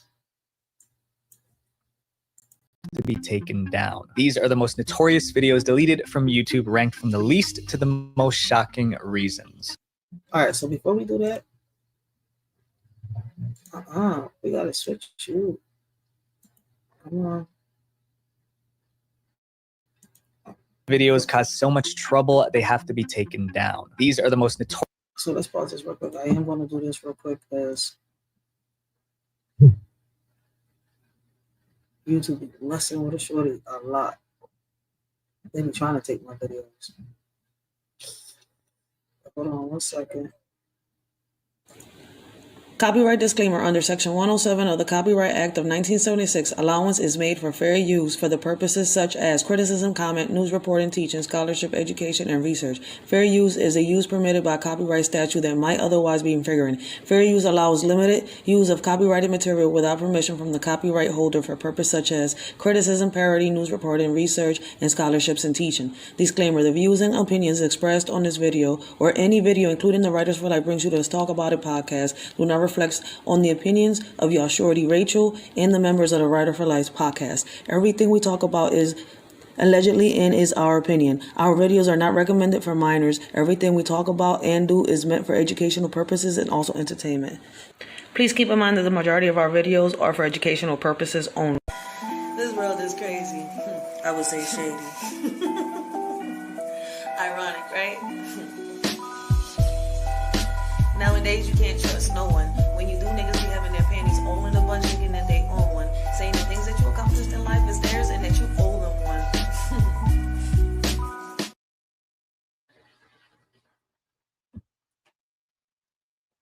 My bad. All right, so today we're going to learn why YouTube will terminate or delete your video. We've already reacted to a video like this before, but this one's different. I appreciate those that, DM me videos for me to review and react to. I appreciate all my subscribers, my day one subscribers, and my new subscribers. If it wasn't for y'all, man, I surely wouldn't have made it this far. I appreciate each and every one of y'all. Notorious videos deleted from YouTube, ranked from the least to the most shocking reasons. I'm Visual Venture, and you are awesome. The best friend video. This video was described as the worst prank ever uploaded to the internet. It was so bad that over 100,000 people signed a petition asking YouTube to take it down. Although the video was eventually deleted, the chaos it caused will never be forgotten. The man at the center of the controversy was Sam Pepper, and he did not have a great reputation. He had this quirky, abrasive personality. He rolled this personality into a YouTube career after he got evicted from Big Brother. Sam started posting on YouTube in September 2010. His channel focused mainly on pranks. At first, his videos were funny and helped him gain a lot of fans. But when more creators began doing prank videos on YouTube, Sam tried to stand out by making his pranks wilder. The idea was as offensive or as weird as possible, regain him views with his boyish, teenage-ish audience. Sam Pepper's extreme pranks did get him millions of views, but they also caused a lot of controversy. His video caused so much chaos in 2014 that the hashtag #ReportSamPepper started trending on Twitter. But no matter how much they complained, Sam kept pushing the limits. That brings us to the video we're discussing today. It's crazy how you become from the most, loved to the most hated on YouTube because people don't know how to, move on, let go, or stop being obsessed with certain things. It's crazy. The killing best friend prank. The title The need for validation. That's what it is. Alone gives you an idea of how far Sam went with this one. Sam Pepper wanted to see how someone would react if they saw their best friend's life end right in front of them. So he decided to find out by pranking someone. The video started with Sam revealing the best friends involved in his plan. Hello guys, today I'm filming a crazy prank. I met these two Viners a couple of weeks ago and I arranged to meet them to talk about filming a video with them. The target of the prank was Sam Goldbach, but let's just call him Goldbach. To make the whole thing more believable, Sam Pepper secretly convinced Goldbach's best friend Colby to help with the plan. Kobe is in on the prank and Sam is getting pranked. Here's how it went down. The video showed Colby and Goldbach driving down a quiet, dark road when suddenly their car sputtered and came to a stop. The two guys got out of the car and popped the hood, trying to figure out why the car stopped. It was just the two of them standing in the middle of a dark, empty road. Yeah, he thinks I'm an idiot. Oh wait, I found it. We're good. Where's the oil thing? I don't even know where that is. Then, out of nowhere, masked men rushed at them. Before Goldbach could react, they threw a bag over his head and forced him into a car. The video then jumped 20 minutes forward to show Goldbach tied to a chair. Yo, I ain't gonna sit here and lie. If those were my friends, right, and they did some shit like that to me, I don't know how I would react. If your best friend sat here, like, yo, I'll be telling people some pranks are okay, but people don't know how to stop, their limit, right? They don't know when not to go too far and when not, to stay humble. Some people take it overboard. That's why I don't play pranks like this. I don't do a lot of stuff that I used to do when I was a teenager. For the fact that, one, we grown as nowadays, right? We're not little kids. Two, things like this can happen. And it's not funny when you sit here and pretend to try to kidnap somebody or pretend to try to kill somebody. Listen, man, you never know what somebody's actually really dealing with. Like, you could know somebody for years and not know that they're dealing with something deep down inside that they've never told anybody. And I've seen people like that, how can I say it? I've seen people where, they were dealing with things, right? And people never knew that they was dealing with something like, oh, we know this person, right? We know everything about each other. We grew up with each other, right? We always around each other. But then it turns out that this person is holding something, from you, and you don't know about it until they, they crash out, until they break. And that's the crazy part. That's what I'm saying. You never know what people are really dealing with for people to sit here and go overboard with jokes or pranks and shit like that. And listen, let's see what happens. In the middle of an abandoned rooftop. The mask was pulled off Goldbach's head so he could see what was going on. That's when he saw his best friend Colby kneeling next to him. One of the masked men pulled out a weapon, pointed it at Colby, and blam. Goldbach thought his best friend was gone forever. But after a few minutes, Goldbach realized Colby's body was moving. He was alive. Colby got back up totally unharmed with a big smile on his face. And everyone burst into laughter, revealing it was all fake. Goldbach's reaction was a mixture of relief and confusion. The video ends with Sam Pepper joined by Goldbach and Colby as they talk to the camera. Okay guys, it's a couple of days later and we decided to film this outro now whilst we're all back in a safe zone. We're good though. That was crazy. Props to you guys. That was actually Goldbach looked like he was fine with what happened, but when people watched the video, they had a very different reaction. The video went up in November 2015 and the viewers absolutely hated it. There was absolutely no humor in it. Not at all. One person wrote, "This is the darkest thing I've seen in a while. Cried real tears. This is not okay." As more people watched the video, the backlash just kept growing. How do you do a prank like this? Like, it's first of all, it's not a prank. People were so upset that over 100,000 people signed a petition asking YouTube to delete the video. But that is crazy. See, that's how you become from the most loved to the most hated. People don't know how to handle 15 minutes of fame. Here's my thing, right? Even if your videos go viral, you should be able to stay humble. I've seen people's videos go viral, right? And I haven't seen them act out the way certain people act on here. I don't know why certain people could handle the pressure and others can't. But I feel as though that social media is not for everybody. But a lot of people come on here looking for validation. So I feel as though that's what takes people to do certain things and take it real far. Why? I can't answer that question. I'm not a therapist. I'm not a counselor. I'm just somebody on here giving, my perspective on what I see. Like, people nowadays, I tell you.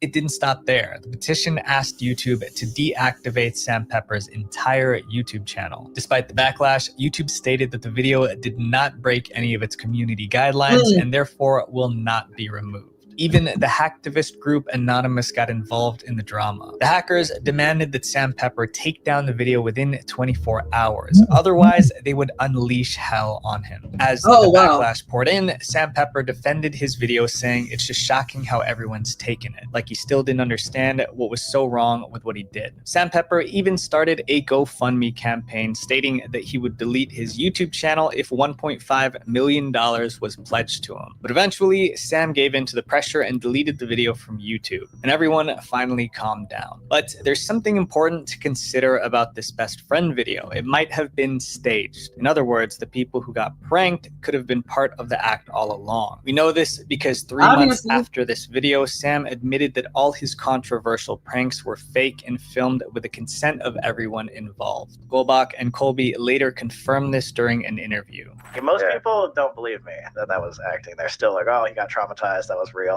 But I had tried to work on making myself cry for like 3 weeks before that. Pepper, Colby, and Goldbach went on to build pretty successful social media careers despite the backlash. One huge problem with these creators is trust. They go as far as faking their content. They turn simple, genuine ideas into massive productions. It's a reminder that something as simple as a stress-free meal can make. So basically, faking it to make it almost got their videos terminated, but they just got deleted and they was able to pick themselves back up. All right, shout out to these content creators.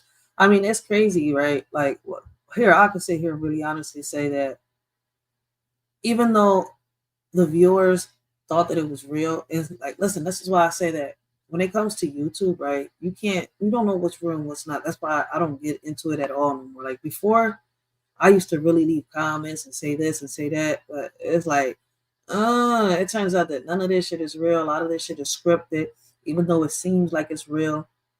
I stay in my lane. I mind my business because you never know what's really going on social media. And for me, like if it's funny, it's funny. If they're there to entertain, I'm there to laugh, right? Personally, like jokes like that, pranks like that. Pranks like that. I wouldn't suggest for people to do it online. Because when something really does happen and it's being recorded, people are going to probably, take that as a joke or as a prank. But in reality, something is actually happening. And it's like that all the time. But, you can't change that because people letting it happen like this. But, Let the pranks be pranks. Let them be laughable and stuff like that. Like if your channel is for pranks, you know, skits and stuff like that, let it be known that it's for that. Like a lot of people that are faking it to make it have gotten lashback, right? And these two people are lucky to pick themselves back up and continue on with their YouTube career. But other people, I don't know. Other people, I don't think so. I've seen videos where people's channels have been completely terminated. And for people, and people have like, you know, I've seen people like, you know, to get themselves noticed again, they've even ended up behind bars. I'm saying, I'm like, man, I ain't crashing out. I ain't letting social media get to me. We got the real world out here, man. So shit, let me enjoy out there because this shit ain't here. A lot of it is just fake. It's played out. All the difference. So I have a confession to make. I don't know how to cook. I mean, if you count making a smoothie as cooking, then I am an expert. But for real though, Factor makes things simple. Factor delivers fresh, chef-crafted, dietitian-approved meals right to your door. You can choose from over 35 different meals per week with options like keto, calorie smart, vegan, and more. And now Factor offers smoothies and juices. Like I was saying, I'm an expert at making smoothies because, in my opinion, smoothies are one of the easiest. How to say hello in 30 languages. If you visit Filthy Frank's YouTube channel, you'll find videos with strange titles like Angry Black Man in Closet, Man Eats Raw Squid and Pukes, and Loser Reads Hater Comments. But no matter how much you scroll, one video you won't find is a video called How to Say Hello in 30 Languages. Even though the video had a pretty innocent title, it caused so much controversy that YouTube stepped in and deleted it. Big question is why? All right, gather round, gather round. All right, so they deleted a video that says how to say hello in 30 different languages. Why? Wait a minute. Y'all didn't delete the prank, but y'all delete a video. Okay, but let me not put my foot in my mouth. Let's see why this video got deleted. Because when was this? 2014? Let's see. Blessings, always watching something. Blessings, how you doing today? Yo, all right, so let's press play. My bad. Let's press play. Let's see. No children, it's that time of the year again. Filthy Frank was a YouTuber and internet comedian, but his comedy was different from most. He made people laugh by doing over-the-top things. He even called himself an absolute madman and the literal embodiment of everything a person should not be. Do you want pearly white teeth the natural way? Now you can do it for cheap. Spray paint your teeth white. In the early 2010s, Filthy Frank. See, those are videos that I hit on do not recommend because I don't want my daughter watching. She uses my YouTube. Videos like that, I hit do not recommend. I mean, YouTube still posting videos like this, but let's continue. I don't know. Let's see. Frank's weird skits and crude jokes were a big hit on YouTube, and he totally deserved the success because he was one of the most creative YouTubers of his time. Although his jokes pushed the boundaries, fans loved his edgy humor. Because everybody's trying to promote their mixtape nowadays when they talk about how they're going to make it, miraculously becoming a rapper. And these people believe that it's going to happen. Then one day, Filthy Frank finally went too far. With one video, people thought his comedy went from edgy to unacceptable. On August 25th, 2012, Filthy Frank uploaded a video titled How to Say Hello in 30 Languages. From the title, most people expected him to just say hello in different languages from around the world, but that's not what he did. Instead of just a hello, he acted out over-the-top stereotypes about people from each country. For example, when he said hello in Indian, he made a goofy face and yelled really loud. For Swedish, he made a weird noise again and again. Every country got its own bizarre act. For some countries' greetings, he just flushed a toilet. The video was supposed to be lighthearted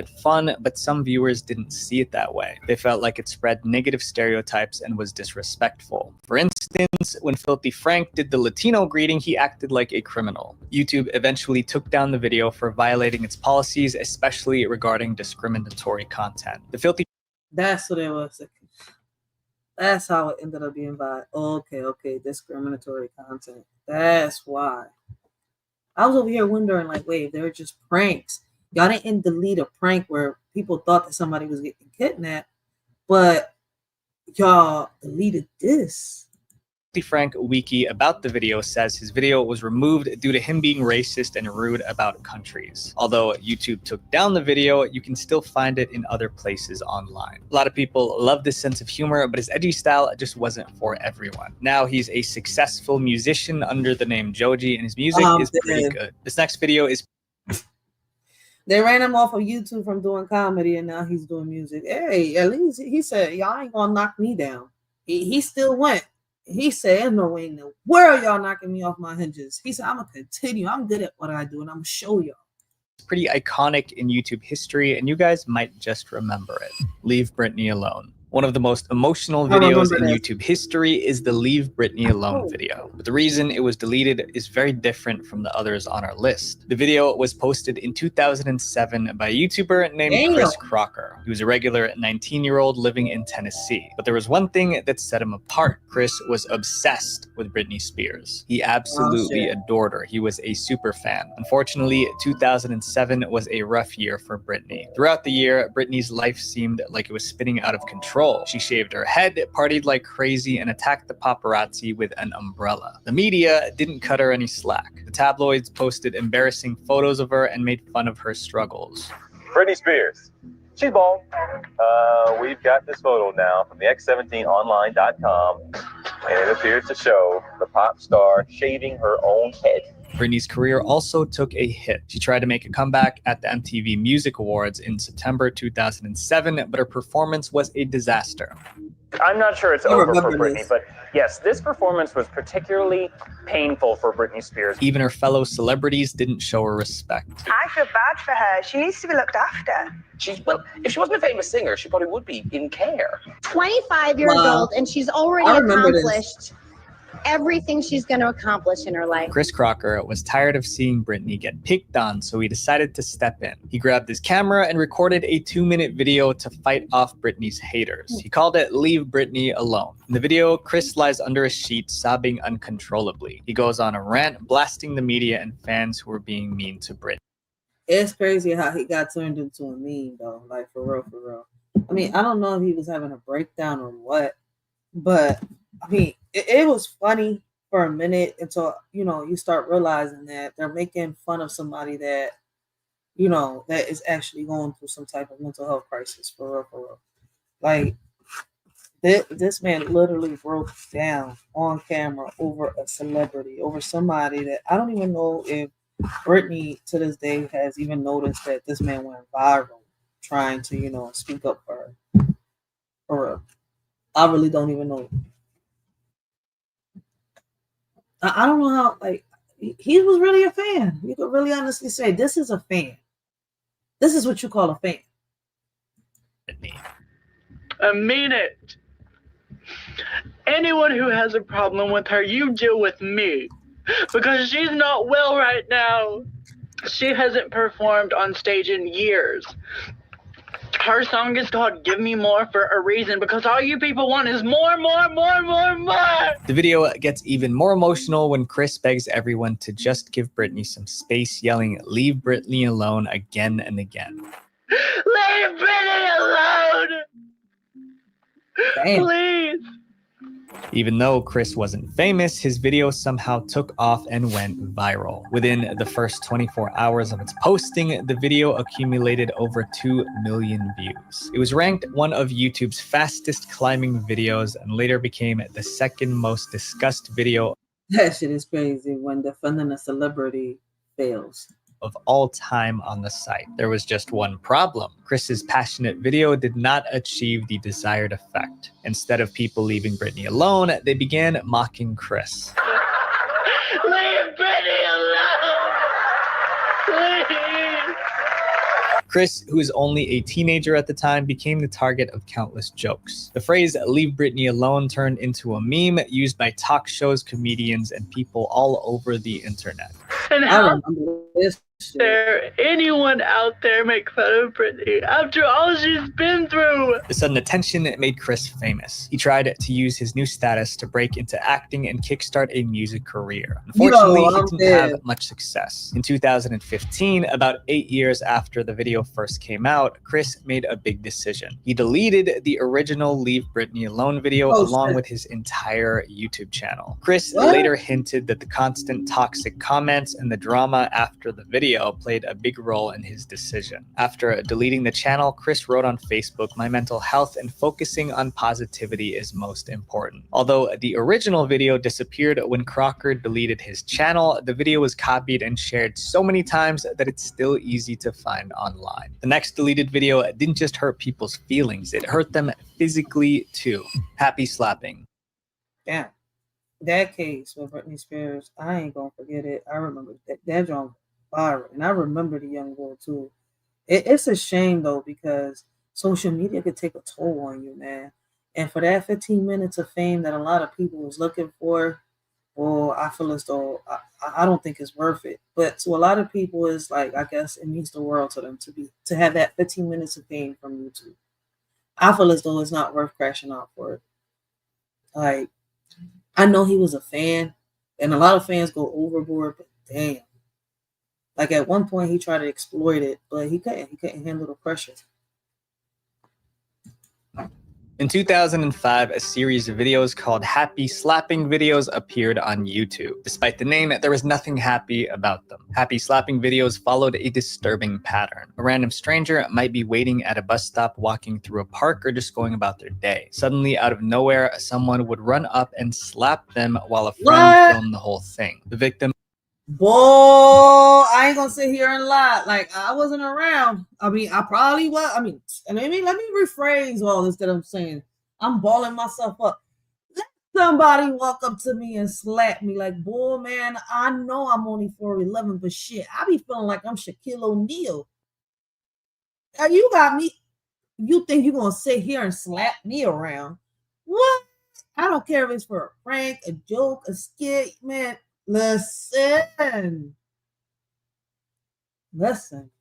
Would be left stunned and embarrassed. Sometimes they'd try to fight back, which only made the situation even more chaotic. Meanwhile, the person who slapped them would take off laughing as they ran away. But the slap wasn't the most humiliating part. The video would be uploaded to YouTube, where it usually got a ton of views. Filming the slap was the whole point because, as people said, a happy slap was just a slap if nobody caught it on camera. Basically, someone assaults a stranger while being recorded on a camera phone, hopefully creating a video that will go viral on the internet. At first, people thought these videos were funny because the slap seemed harmless, just light taps on the cheek. But as more people started making these videos, it evolved into something far more aggressive. Young people started hitting strangers with enough force to knock them to the ground. There was even the case of a guy who yelled, "This is YouTube material," while recording himself harassing a stranger. This was no longer funny. It's absolutely insane that people were randomly attacked just so someone else can get internet clout. As these videos spread online, more and more people began to feel sorry for the victims, and the backlash against happy slapping hit like a hurricane. But people didn't just complain, they took legal action. In February 2007, a law was passed making happy slapping a crime in France. In Denmark, a lady was sentenced to 8 months in prison for her part in a violent happy slapping attack. Law enforcement in multiple countries cracked down on happy slapping at the same time. Although the police tried to stop it, happy slapping videos kept showing up on YouTube. In 2007, a UK school principal came up with an insane solution. The government should just ban YouTube. No YouTube would mean no place to share these videos. At the same time, YouTube...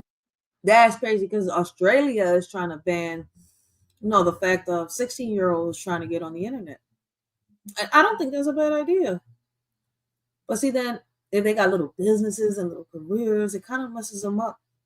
But see, my thing is, right, a lot of these teens, right, don't know how to sit here and humble themselves, right, from actually doing what they've seen somebody else do. It's like monkey see, monkey do. As you can see, a lot of these challenges, a lot of these stuff get started out by adults, and teens actually do follow right along. And it's crazy, right? Because now TikTok is getting the lashback for the challenges without people realizing that a lot of this shit started off with the big social media apps. No offense, YouTube, right? I ain't coming at you. I ain't bashing. I ain't bringing you down, right? But before TikTok, Snapchat, and all of them, it was you, Big Papa. Was under growing pressure to act. Many people felt the platform was enabling bullying by allowing happy slapping videos to stay online. Some users even boycotted YouTube, refusing to use it until the videos were completely removed. With talks of a possible ban, YouTube finally acted and took down most of the happy slapping videos. They also updated their policies to prevent similar videos from being uploaded in the future. YouTube's new policies made it clear: violence, even if it's a prank, is not allowed on the platform. Next up is a video from a YouTuber who's had his fair share of trouble, but this deleted video is definitely one of his worst moments. Logan Paul's response to CoffeeZilla. This video was called Logan Paul's response to CoffeeZilla's scam allegations, but it wasn't. Logan Paul is always mixed up in something, ain't he? It's like, yo, ever since social media happened, a lot of people, right, instead of sharing good stuff, right, good experiences, like in China, right? China's algorithm is way different from America's algorithm, right? And it's crazy when you go look at their videos and stuff like that. Like, you don't see a lot of videos like here in America. Do they have them? Yes, but not as much like over here. Like, the majority of their videos is, mostly you could say they're education, or they could teach you something, right? And it's crazy how you see a lot of them really get along. They making money together. They're doing this all at early ages. You don't see them doing these. And if they do challenges, it'll be challenges that is meant to teach you something or educate you on something. That's the crazy thing. Here in America is the only place where, they do these type of pranks like this and think it's cool and shit like that. And there's no consequences behind it. I mean, we're letting it get this far. I ain't gonna sit here and lie. Just a response. It felt more like a warning or even a threat. CoffeeZilla, your slimiest. He is a lopsided journalist with an agenda, more like an internet criminal. But here's the kicker. It backfired so badly that the video was deleted out of sheer embarrassment. So what was this video about? The story revolves around two successful YouTubers. On one hand, we have Logan Paul, one of YouTube's biggest stars. And then there's CoffeeZilla, a YouTuber famous for exposing fake gurus and scammers. CoffeeZilla and Logan Paul were in different corners of YouTube and didn't have much to do with each other. That was until CoffeeZilla started investigating one of Logan Paul's most controversial projects, CryptoZoo. CryptoZoo was an NFT game Logan Paul created in 2021. The idea was simple. Players could buy NFT animals, then later sell them or trade them to make a profit. It was supposed to be like Pokemon, but for NFTs. Logan spent months hyping up CryptoZoo, convincing thousands of his fans to invest in the project. What happened? That was the idea pitched to people, and people immediately buy in. They $3 million in NFT sales, tens of millions of dollars in the tokens itself. But CryptoZoo ended up being a total disaster. No playable game was ever released, and Logan abandoned the project 6 months after convincing thousands of his followers to invest. Those who now that's a scam. Invested in CryptoZoo felt scammed, and they ran to CoffeeZilla for help. In December 2022, CoffeeZilla released a video called Investigating Logan Paul's Biggest Scam. In his video, CoffeeZilla spoke to dozens of CryptoZoo investors who lost money. I lost around $50,000 in CryptoZoo.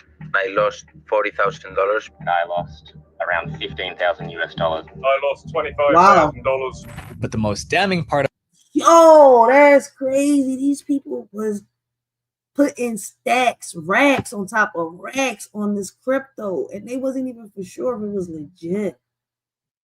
It's crazy, right? I can't say I can't feel bad because people fall for everything right away instead of doing their research. I don't feel bad for the people that fell for it, because you should do your research before you go and you hop into this and invest your money into something.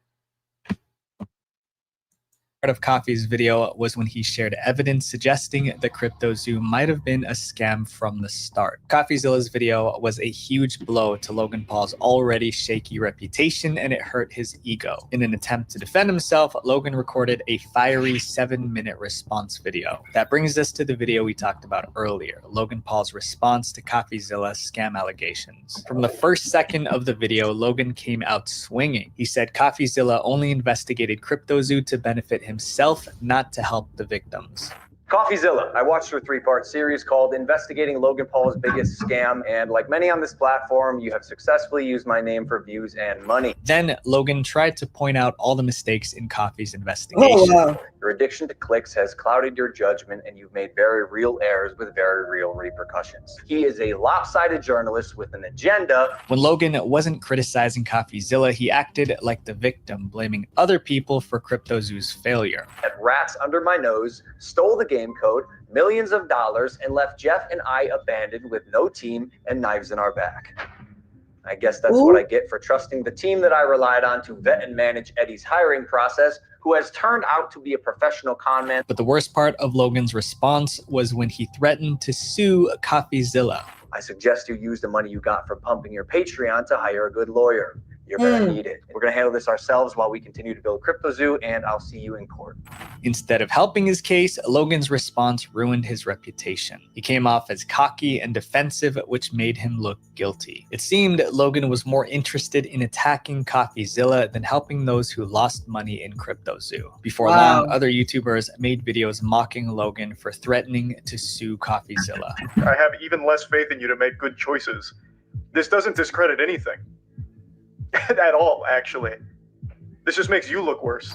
The backlash was so intense that Logan eventually deleted his response video, but by then, millions already watched it. Later, Logan uploaded a new video to respond to CoffeeZilla, but this time, instead of threatening him, Logan apologized. Why do people think that starting an online war is going to help them out with their businesses? How is this networking and building? Listen, right, I had a conversation with my baby pops, right? It's okay, right, when you're on social media to, like, how can I say, mingle, but you can't mix with everybody. When you mix, you got to make sure that you're mixing in a crowd with like-minded people. You see where I'm coming from? So he had to break that down to me. I was like, huh? For a second, I was really lost. And I'm saying, I'm like, what you mean? I'm like, mixing and mingle. Like, how do you, like, when you mix and mingle, that means that you got to, you're sitting here, you're exploring, you're observing and stuff like that. You get into, know people and stuff like that. So I thought that's what the definition of mixing and mingling was. He's like, no, because when you mix and mingle, not everybody that's in that crowd is always for you. So he had to break it down for me. He's like, it's all right to mingle, just don't mix with everybody. I was like, I never saw it that way. So like, oof. We gotta watch what we do here on social media. And like I said, social media, right, is a platform that I see that a lot of people are using for validation. Just be who you are. A lot of these people are on here are making it to fake it. They don't care if they get videos deleted or they get, channels terminated. They can't do it here. There's a whole nother app they could try again.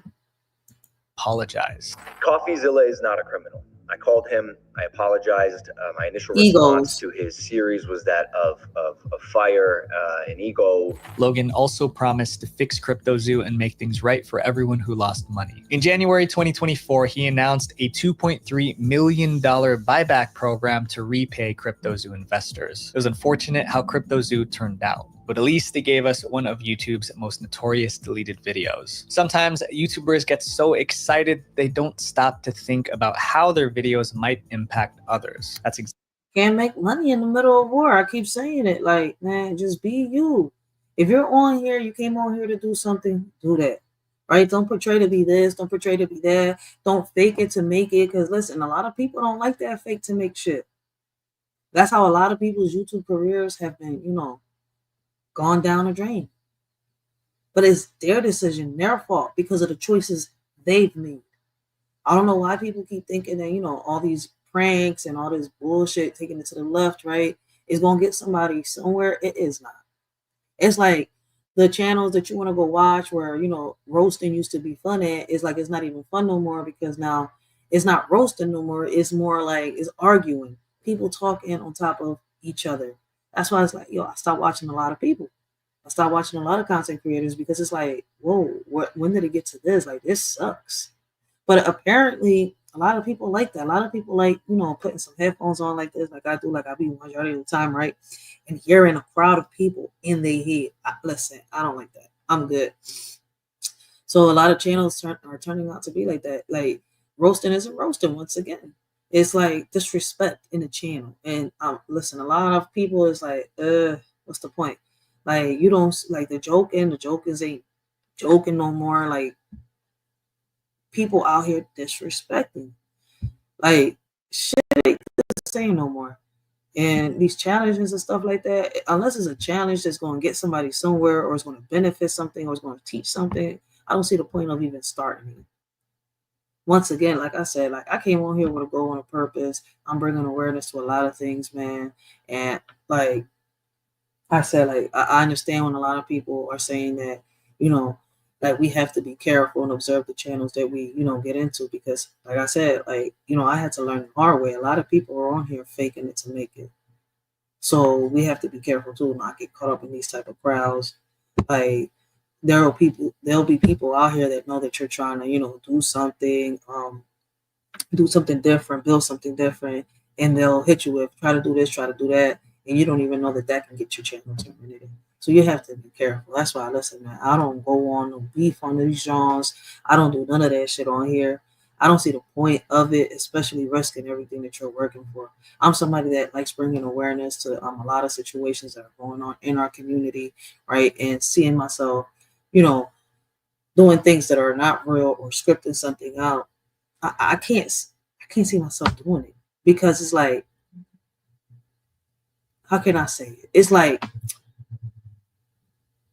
I'll be disappointing all those, right, that I'm sitting here saying that we can do this, especially the youth.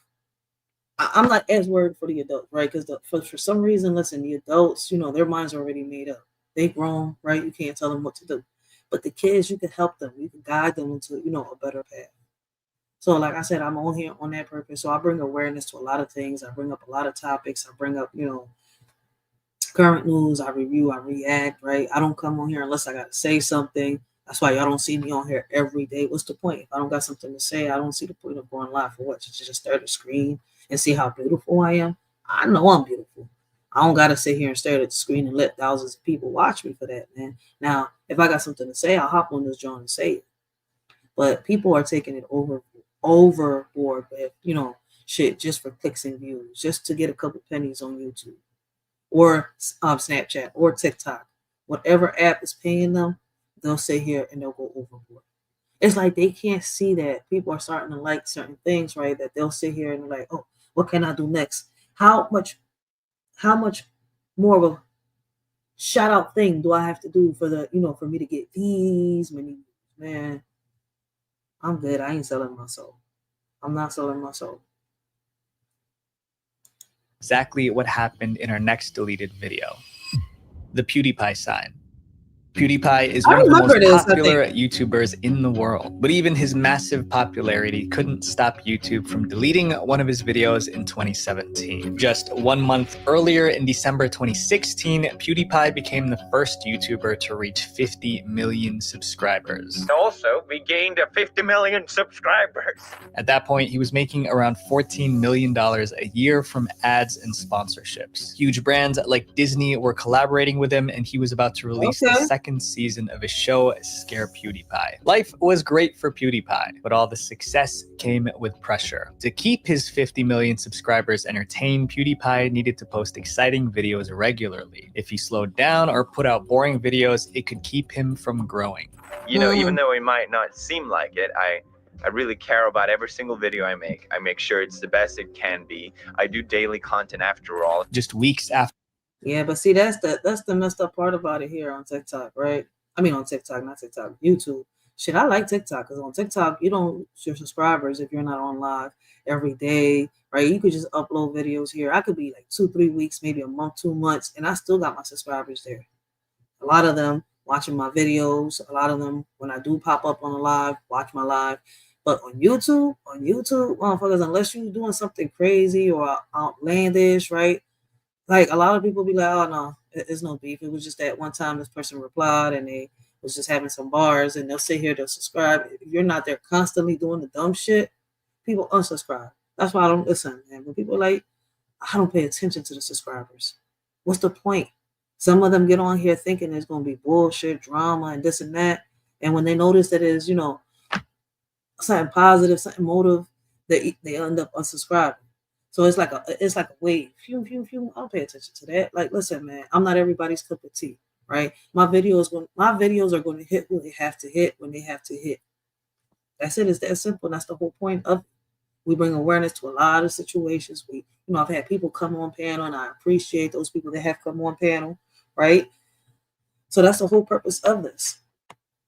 Like we talk about it, we try to bring solutions. As a community activist, I feel as though we got so many solutions. We just giving a blind eye to so many things. We could do so many things, but people are ignoring what we can do and are sitting here, how can I say it, giving attention to the things that are holding us back. That's the best way I can say it, the nicest way too. But let's continue.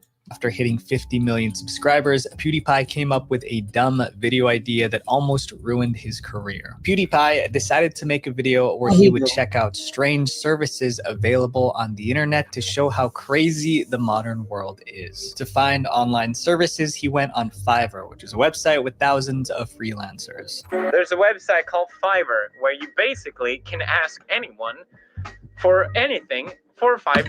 PewDiePie wanted to see just how far people would go to earn $5 on Fiverr. To start, he chose a service that caught his interest. But my favorite is Your Message On, where these guys, for example, will paint your message on my body and dance in the jungle. PewDiePie came up with the most outrageous phrase he could imagine, something no one would ever say in public. Then he offered freelancers $5 to hold up a sign with that phrase on it. I can't repeat the exact phrase because I don't want to get in trouble by YouTube, but it was a terrible thing to say. It read, "Death to all members of a certain religious group." Here we go. Oh, wow. Sign to behold. That's a hate crime. Here's where PewDiePie made things worse. Instead of hiring freelancers who knew what they were getting into, PewDiePie paid 2 freelancers from India to hold up the sign. Exclusive on Fiverr for $5. The men, known as the Funny Guys, lived in a rural area in India. They didn't fully... That is crazy, yo. I want to start... I got some videos from other countries. I want to start reviewing and reacting. Shout out to those people. Shout out to everybody that sent me these videos, man. I feel like, man, I'm learning a lot of stuff from different countries, different cultures, man. I appreciate everybody, for real, for real. Understand the meaning of the words PewDiePie asked them to write, but for $5, they did it. They recorded themselves laughing and dancing while holding the offensive sign. Then...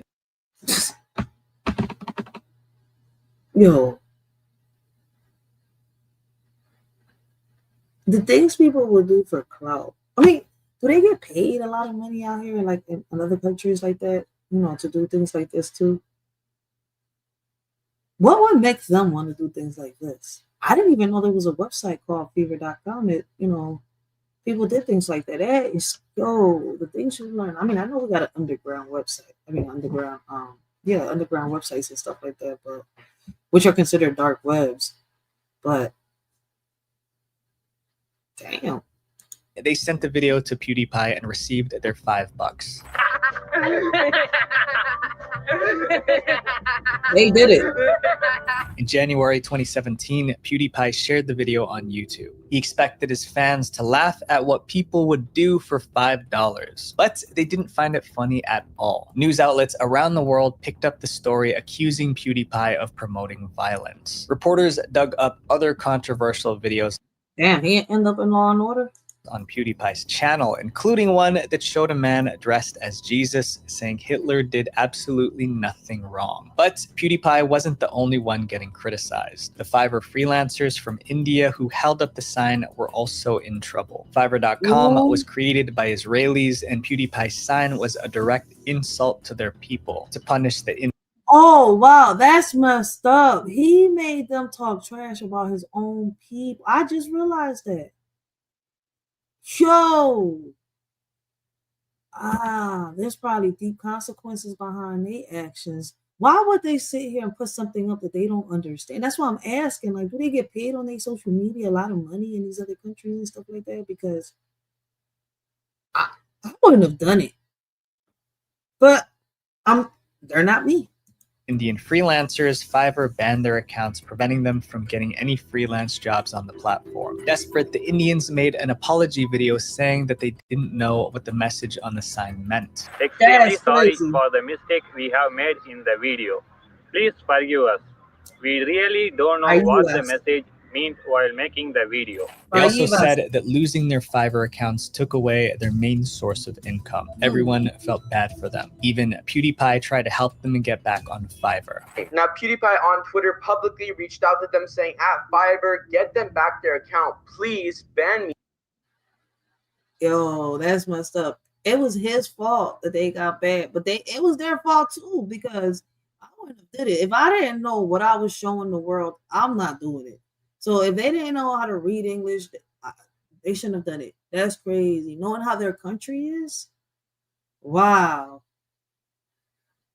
Did he get their channel back? It's fine, but doesn't seem fair to ban these guys. As far as I know, the Indian freelancers never got their Fiverr accounts back. But the situation was hurting PewDiePie too. Reporters reached out to companies working with PewDiePie, asking how they felt about his offensive video. In response, major brands including Disney terminated their deals with him. YouTube also canceled Scare PewDiePie Season 2 and removed them from the Google Preferred program, making them lose a ton of money. As the backlash continued, the video disappeared from PewDiePie's channel. It's not clear if YouTube... He screwed himself over doing the racial slurs. And I know there's a lot of people doing it, man. And kids do it too as a trend. You know, doing these little racial slurs. I don't think it's funny. I mean, listen, man, I've seen people getting their heads knocked off over certain words. So I see why that happened. But damn, it's messed up how he played them. You know? He really sat here and played two people from another country and got them to do that just so that he could show other people. But damn, like, this is crazy. Like, hey, look, listen, man, they all decided to do this. They all made that choice. The ones from the other country should have known the consequences behind their actions. And he should have known that he was, man. Deleted it because it violated their policies, or if PewDiePie took it down himself. However, PewDiePie did apologize, saying, "I think of the content that I create as entertainment and not a place for any serious political commentary. Though this was not my intention, I understand that these jokes were ultimately offensive." However, this scandal didn't destroy PewDiePie's career. He bounced back and is still one of the biggest YouTubers today. This next chapter is about a family who took their pursuit of fame too far. In the end, they lost not one, but hundreds of their YouTube videos. Daddy05. Daddy05 was one of YouTube's biggest family channels, racking up 167 million. I don't know about y'all, but these type of channels, right, the family channels and stuff like that, I've seen so many videos that involve, you know, DHS, police, investigations, and much more. Videos like this is like, I don't know, I don't trust them. I feel as though that, I don't know, if we want to make videos like to cook or, you know, adventures and stuff like that, or upload a video like we went on a vacation with our families, something like that, that's fine. But to sit here and constantly have a camera, you know, recording your everyday life, I feel as though that, no, because now people are going to start pretending for the audience now, right? You're not really seeing who this person is for themselves, because it's kind of like they're making a script, especially as the days go by. Like, and I've learned that watching these family videos and stuff like that, they're not, you know, it's not really their real life, it's just a script. So, I hope nothing bad happened here. In views. But in 2017, their content became so toxic that YouTube was forced to delete all of their videos. So how did they go from fun family vlogs to content so shocking it couldn't stay on the internet? When Daddy05 launched their channel in 2015, they seemed like the perfect family. Their About section even proudly said, "We as a family decided to make this YouTube channel just for fun." The videos gave viewers a peek into the daily lives of Mike and Heather Martin and their 5 kids. kids. Each child brought their own unique personality, and it was obvious the parents really enjoyed spending time with them. Their content felt so real and relatable that it didn't take long for the channel to blow up. At its peak, they had around 750,000 subscribers watching their family adventures. And suddenly, one bad idea transformed them from a loving family to a family. What did they do? Did they expose themselves? What changed? What made them become, like, you know, one of the hate? That's what basically they have become, one of YouTube's haters' families. There's a lot of them. That's crazy. From hell. The problem began because they wanted more views. Mike Martin, the dad, noticed an interesting trend. The more outrageous their videos were, the more views they got. The ones just showing them as a happy family home don't get that many views.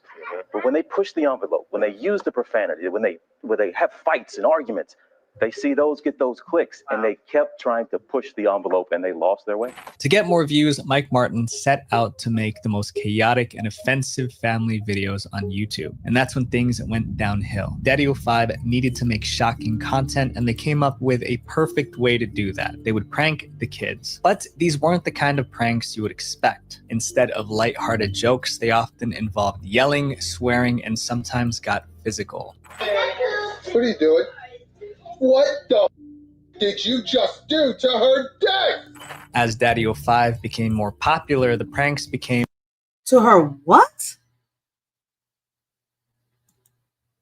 Then involved yelling, swearing, and sometimes got physical. What are you doing? What the did you just do to her dick? As Daddy05... Her desk. Why did it come out sounding... Never mind. Never mind. What in the world? Became more popular, the pranks became more extreme. Their young son, Cody, was often the target. One of the worst incidents was the disappearing ink prank. In the video, the parents poured invisible ink on the carpet, making it look like it was ruined. Then they accused Cody and his brother Alex of spilling the ink and ruining the carpet. The controversial video shows parents Michael and Heather Martin spraying disappearing ink in their son's bedroom and then blaming him for it. When the boys denied it, the parents screamed at them, calling them liars. When things got really intense, the parents suddenly burst into laughter, revealing it was all a joke. But Cody and Alex didn't laugh back. They just looked scared and upset. Their video views skyrocketed. But the videos triggered another unexpected effect. Viewers began to worry about the kids. What Mike and Heather called jokes was actually bullying. Eventually, people decided enough was enough. Viewers flooded YouTube with complaints reporting the channel. Parents, psychologists, and even lawyers spoke out, demanding the Martins lose custody of their children. Oh, wow. Under all this pressure, things quickly fell apart for Mike and Heather Martin. At first, they tried to defend themselves. They claimed the pranks were just for fun and insisted the kids knew it was all a joke. See what happens? You see what happens when you let them 15 minutes of fame get to your head? You lose everything. That's why I'm not willing to do none of that stuff on here, man. I do my reviews, I do my reactions, I mind my business, I stay in my lane, I speak my mind. Hey, listen, if my opinion offends you, that's on you, because at the end of the day, listen, we all got an opinion, right? An opinion is like assholes. Everybody got it. My opinion shouldn't offend you the same way your opinion should not offend me. Like, we all grown on this joint, for real, for real. We shouldn't be acting like little kids or none of that. That's what I'm saying. Like, stuff like this, man, even if you wasn't, you know, coming on here doing the family thing, even as a you know, as a single person doing whatever you're doing, man, I feel as though like we need to watch it with certain things, because people on here, right? Like, people on here, how can I say, either escalate something or make something seem like it's not it's not even important at all. You gotta watch what you do on this app. It's just crazy how this family, right, started off. They should have started off the way and stayed the way they started off. Innocent, joking around, pranks, you know, showing how, you know, their daily life was. But then when they started seeing that, you know, they was acting certain ways, that they was getting more views, they started reacting to that. Not realizing, hey, look, listen, we're a family, and that there's going to people that's going to start taking this another way. Where we came into this together, you know, this is a script. But what's crazy is, right, I've also noticed that a lot of families get obsessive when it comes to this YouTube monetization thing. Once they notice that they can get monetized, they can get paid for their videos, right? They start overworking their kids. And that's not what it should be like. If y'all started this for fun, keep it for fun. But a lot of people let this get to their heads. They let that 15 minutes of fame get to their heads, and it shouldn't. Don't let that fame get to your head. But you know what? You can't tell nobody that. People got their own minds. People who's grown. They know what they're doing. We really never meant for any of this to be taken this way. But their main excuse was that they were doing it for shock value. Their exact words were, "We keep going more and more for the shock factor versus reality to see what could get more views." Oh, They would wow. get excited when they would get a lot of views, and you know, it was more for shock value.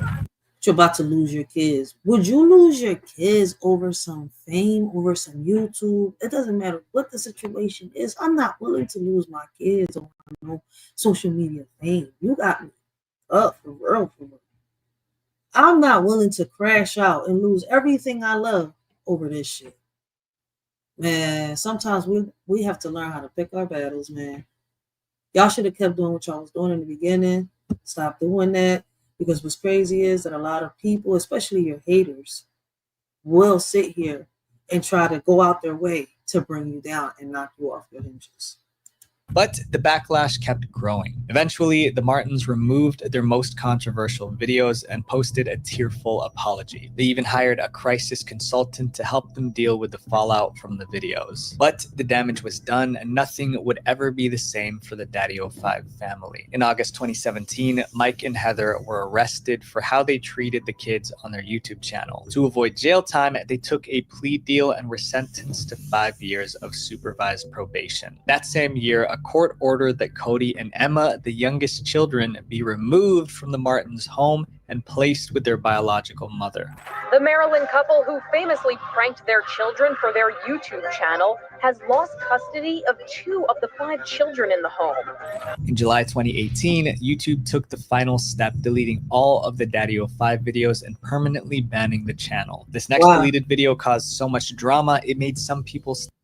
Yeah, what you do with your kids on here, you got to be careful. Me as a mother, me personally, right, as a mother, I don't think, right, that I could see myself ever coming on here trying to do these type of things with my kids.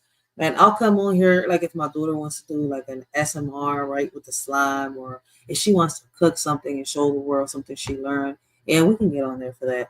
But to do like, put our life on here and script it out, that's a big no-no, because that, right, that leads to separation of the family.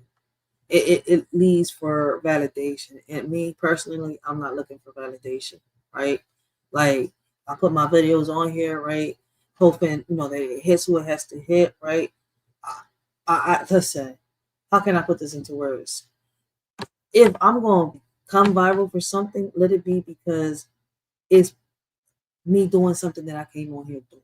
Not because, you know, people sat here and they thought that I did something one day and it was cool, so I'm going to keep doing it. Or I said something one day and it's cool, so I'm going to keep saying that every time.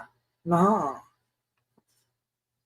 Either, you know, I'm your cup of tea or I'm not. And if I'm not your cup of tea, hey, you can keep it moving. You see where I'm coming from? It's like, if you're not my cup of tea, I'm going to keep it moving. Man, fuck all that shit for clicks and views, yo. For real. I mean, I know that we need the clicks and views. People got to click on your channel, right? View your channel, right? To help you, you know, get noticed. But to get noticed for this, I don't see the point of it. Too many of our kids losing their lives doing dumb shit out here in these streets because of this. Stop watching YouTube altogether. The disturbing Elsagate.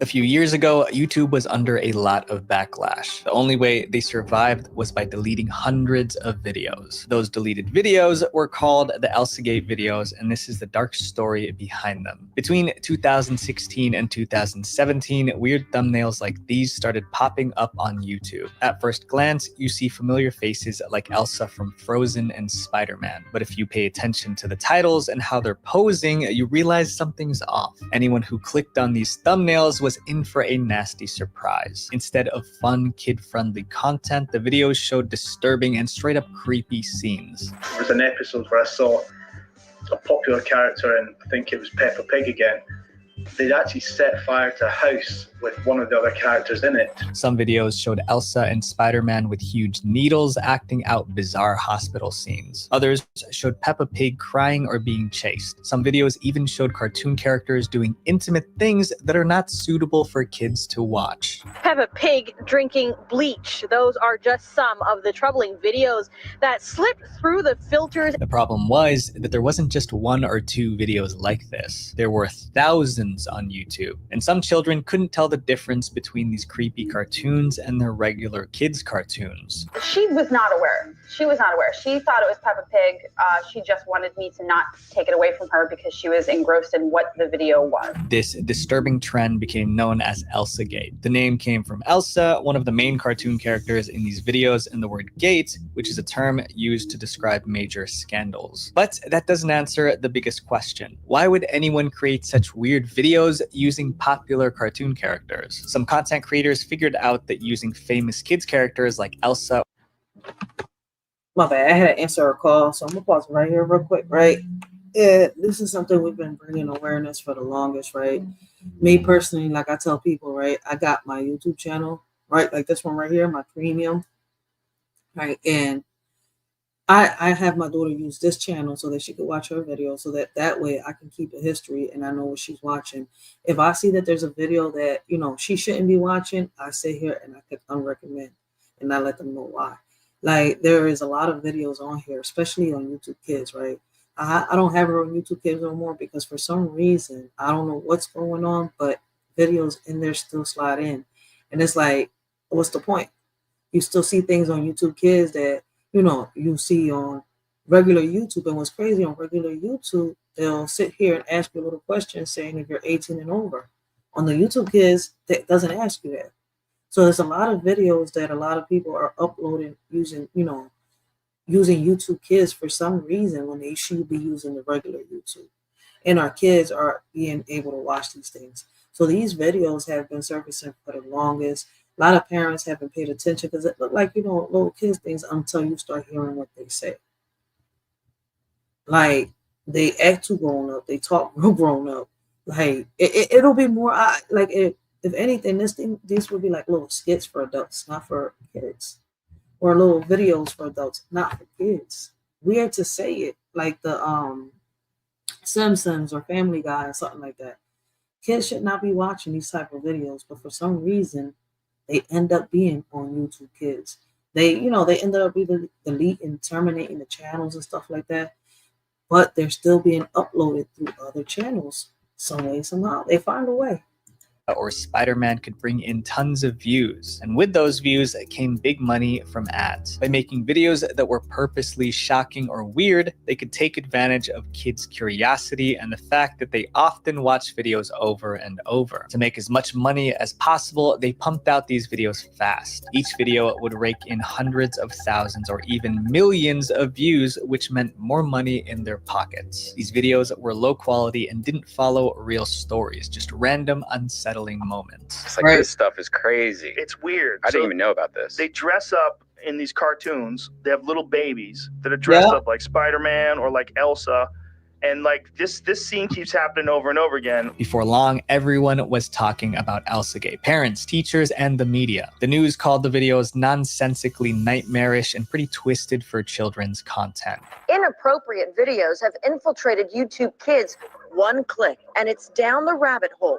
Video suggestions after that growing more and more deranged. Child psychologists warned that watching such strange and violent scenes could confuse or scare children. There's going to be confusion. Like, it's not even about the violent scenes. It's more of how these cartoons, these people are bringing up these videos, right, and portraying to have characters that our kids love so much, whether they're from Disney, Nickelodeon, Cartoon Network, PB. Listen, it doesn't matter where the cartoons are from, Marvel, DC, and stuff like that, right? And they're having them do grown-up things. You see where I'm coming from? Even the conversations are grown up. Our kids that are from the ages of 3 and up should not be watching these videos. We should not have to be explaining to our kids at the ages of 4 about sex, relationships, you know, boyfriend, girlfriends, same marriages and stuff like that. See where I'm coming from? Like, Everything should take, everything has a time, a place, and a time. And I don't think, those are things that should be taught to our kids through social media, through school, or anything. These are conversations that need to be had at home with parents. But hey, that's my opinion. That's how I think. Like, this shit is crazy. But what is YouTube doing? I don't know. They'll sit here and strike a video that we have on here that is bringing awareness to something, right? But these type of things, they take forever to sit here and pick up on. Oh, man, come on, man. YouTube, y'all got to do better, man. Expecting one thing, I'm used to one thing, and now it doesn't make sense. It's unfamiliar. Some angry parents even reported the strange videos to the cops, but the cops couldn't really help. And we've received complaints about the difficulty for police is those kinds of videos are not illegal. Before long, people stopped pointing fingers at the creators of these videos and started blaming YouTube itself. Parents were furious, demanding that YouTube step in and get rid of the disturbing content. Some even banned their kids from watching YouTube altogether. To save its reputation, the platform began mass deleting thousands of these so-called ElsaGate videos. In November 2017, YouTube announced that it terminated more than 270 accounts and removed over 150,000 videos that fell into the ElsaGate category. YouTube also demonetized nearly 2 million videos with questionable kids content. But the most important thing YouTube did was update its policy, announcing that creators would no longer be able to monetize videos that made inappropriate use of family-friendly characters. These deleted videos show us that what you share online can have consequences far beyond what you expect. It's a reminder to be careful what you post because it stays around long after you hit delete. After all, the internet is written in pen, not pencil. Read that again. Visual venture. If you guys like this video, you guys would like my video on YouTube's most hated videos of. And that's a fact. We have to be careful what we post, what we do, what we say here on social media, man. Guys, I'm gonna be back in a little bit. I am actually scheduling the live, right? We're gonna be talking about AIs in a little bit. Hold on a second. All right, we just covered all that. But in a little bit, I'm coming right back. I just gotta do something real quick. So I am scheduling this live right here. Hold on. What time is it? It's 3. I'll be back like around probably 5. If I don't be back around 4, I'll be back around 5. So I scheduled it for 4:30, right? And we're gonna be doing some TikTok reactions, but our first topic of that live is going to be this right here. So I'm gonna come back in a little bit. I just gotta get something to eat. I haven't eaten since yesterday, and I feel a little light-headed. So we're gonna pick this right back up. This is a topic that we've been waiting on. We've been waiting to speak on for a minute, right? So we're gonna be talking about disturbing crimes committed with AI. Criminals are taking advantage. Here's how. So this is gonna be our next topic. Online crimes. I was shocked. I was like, no way. I couldn't. Yeah, it just took my breath away. This mom got the scariest phone call of her life. On the other end, she hears her daughter crying. She's like, Mom, I messed up. It's a disturbing new trend, another layer of artificial intelligence. You know, as an entity, what could possibly happen if this gets into the wrong hands? Artificial intelligence is a powerful tool. So we will be picking up on artificial intelligence committing crimes, TikTok reactions, and much more in a little bit. I'm going to take this quick little break. I appreciate everybody that came through. They supported the shorty. Make sure y'all, if y'all haven't subbed up, make sure y'all sub up. I got the live schedule for 4:30. If I don't get on here by 4:30, y'all will, why does it say? Okay, it is scheduled for 4:30. So make sure y'all subbed up, right? Make sure you smash that like button if you, enjoyed it live today. We got that in the touch like button is right there. But I'll be back around 4:30 to 5:30. And we will be discussing, disturbing crimes committed by AI. Can AIs commit crimes? Will be our next topic. So next time, this is your shorty Rachel. I hope all of y'all have a blessed and humble day. Continue to have a blessed and humble afternoon.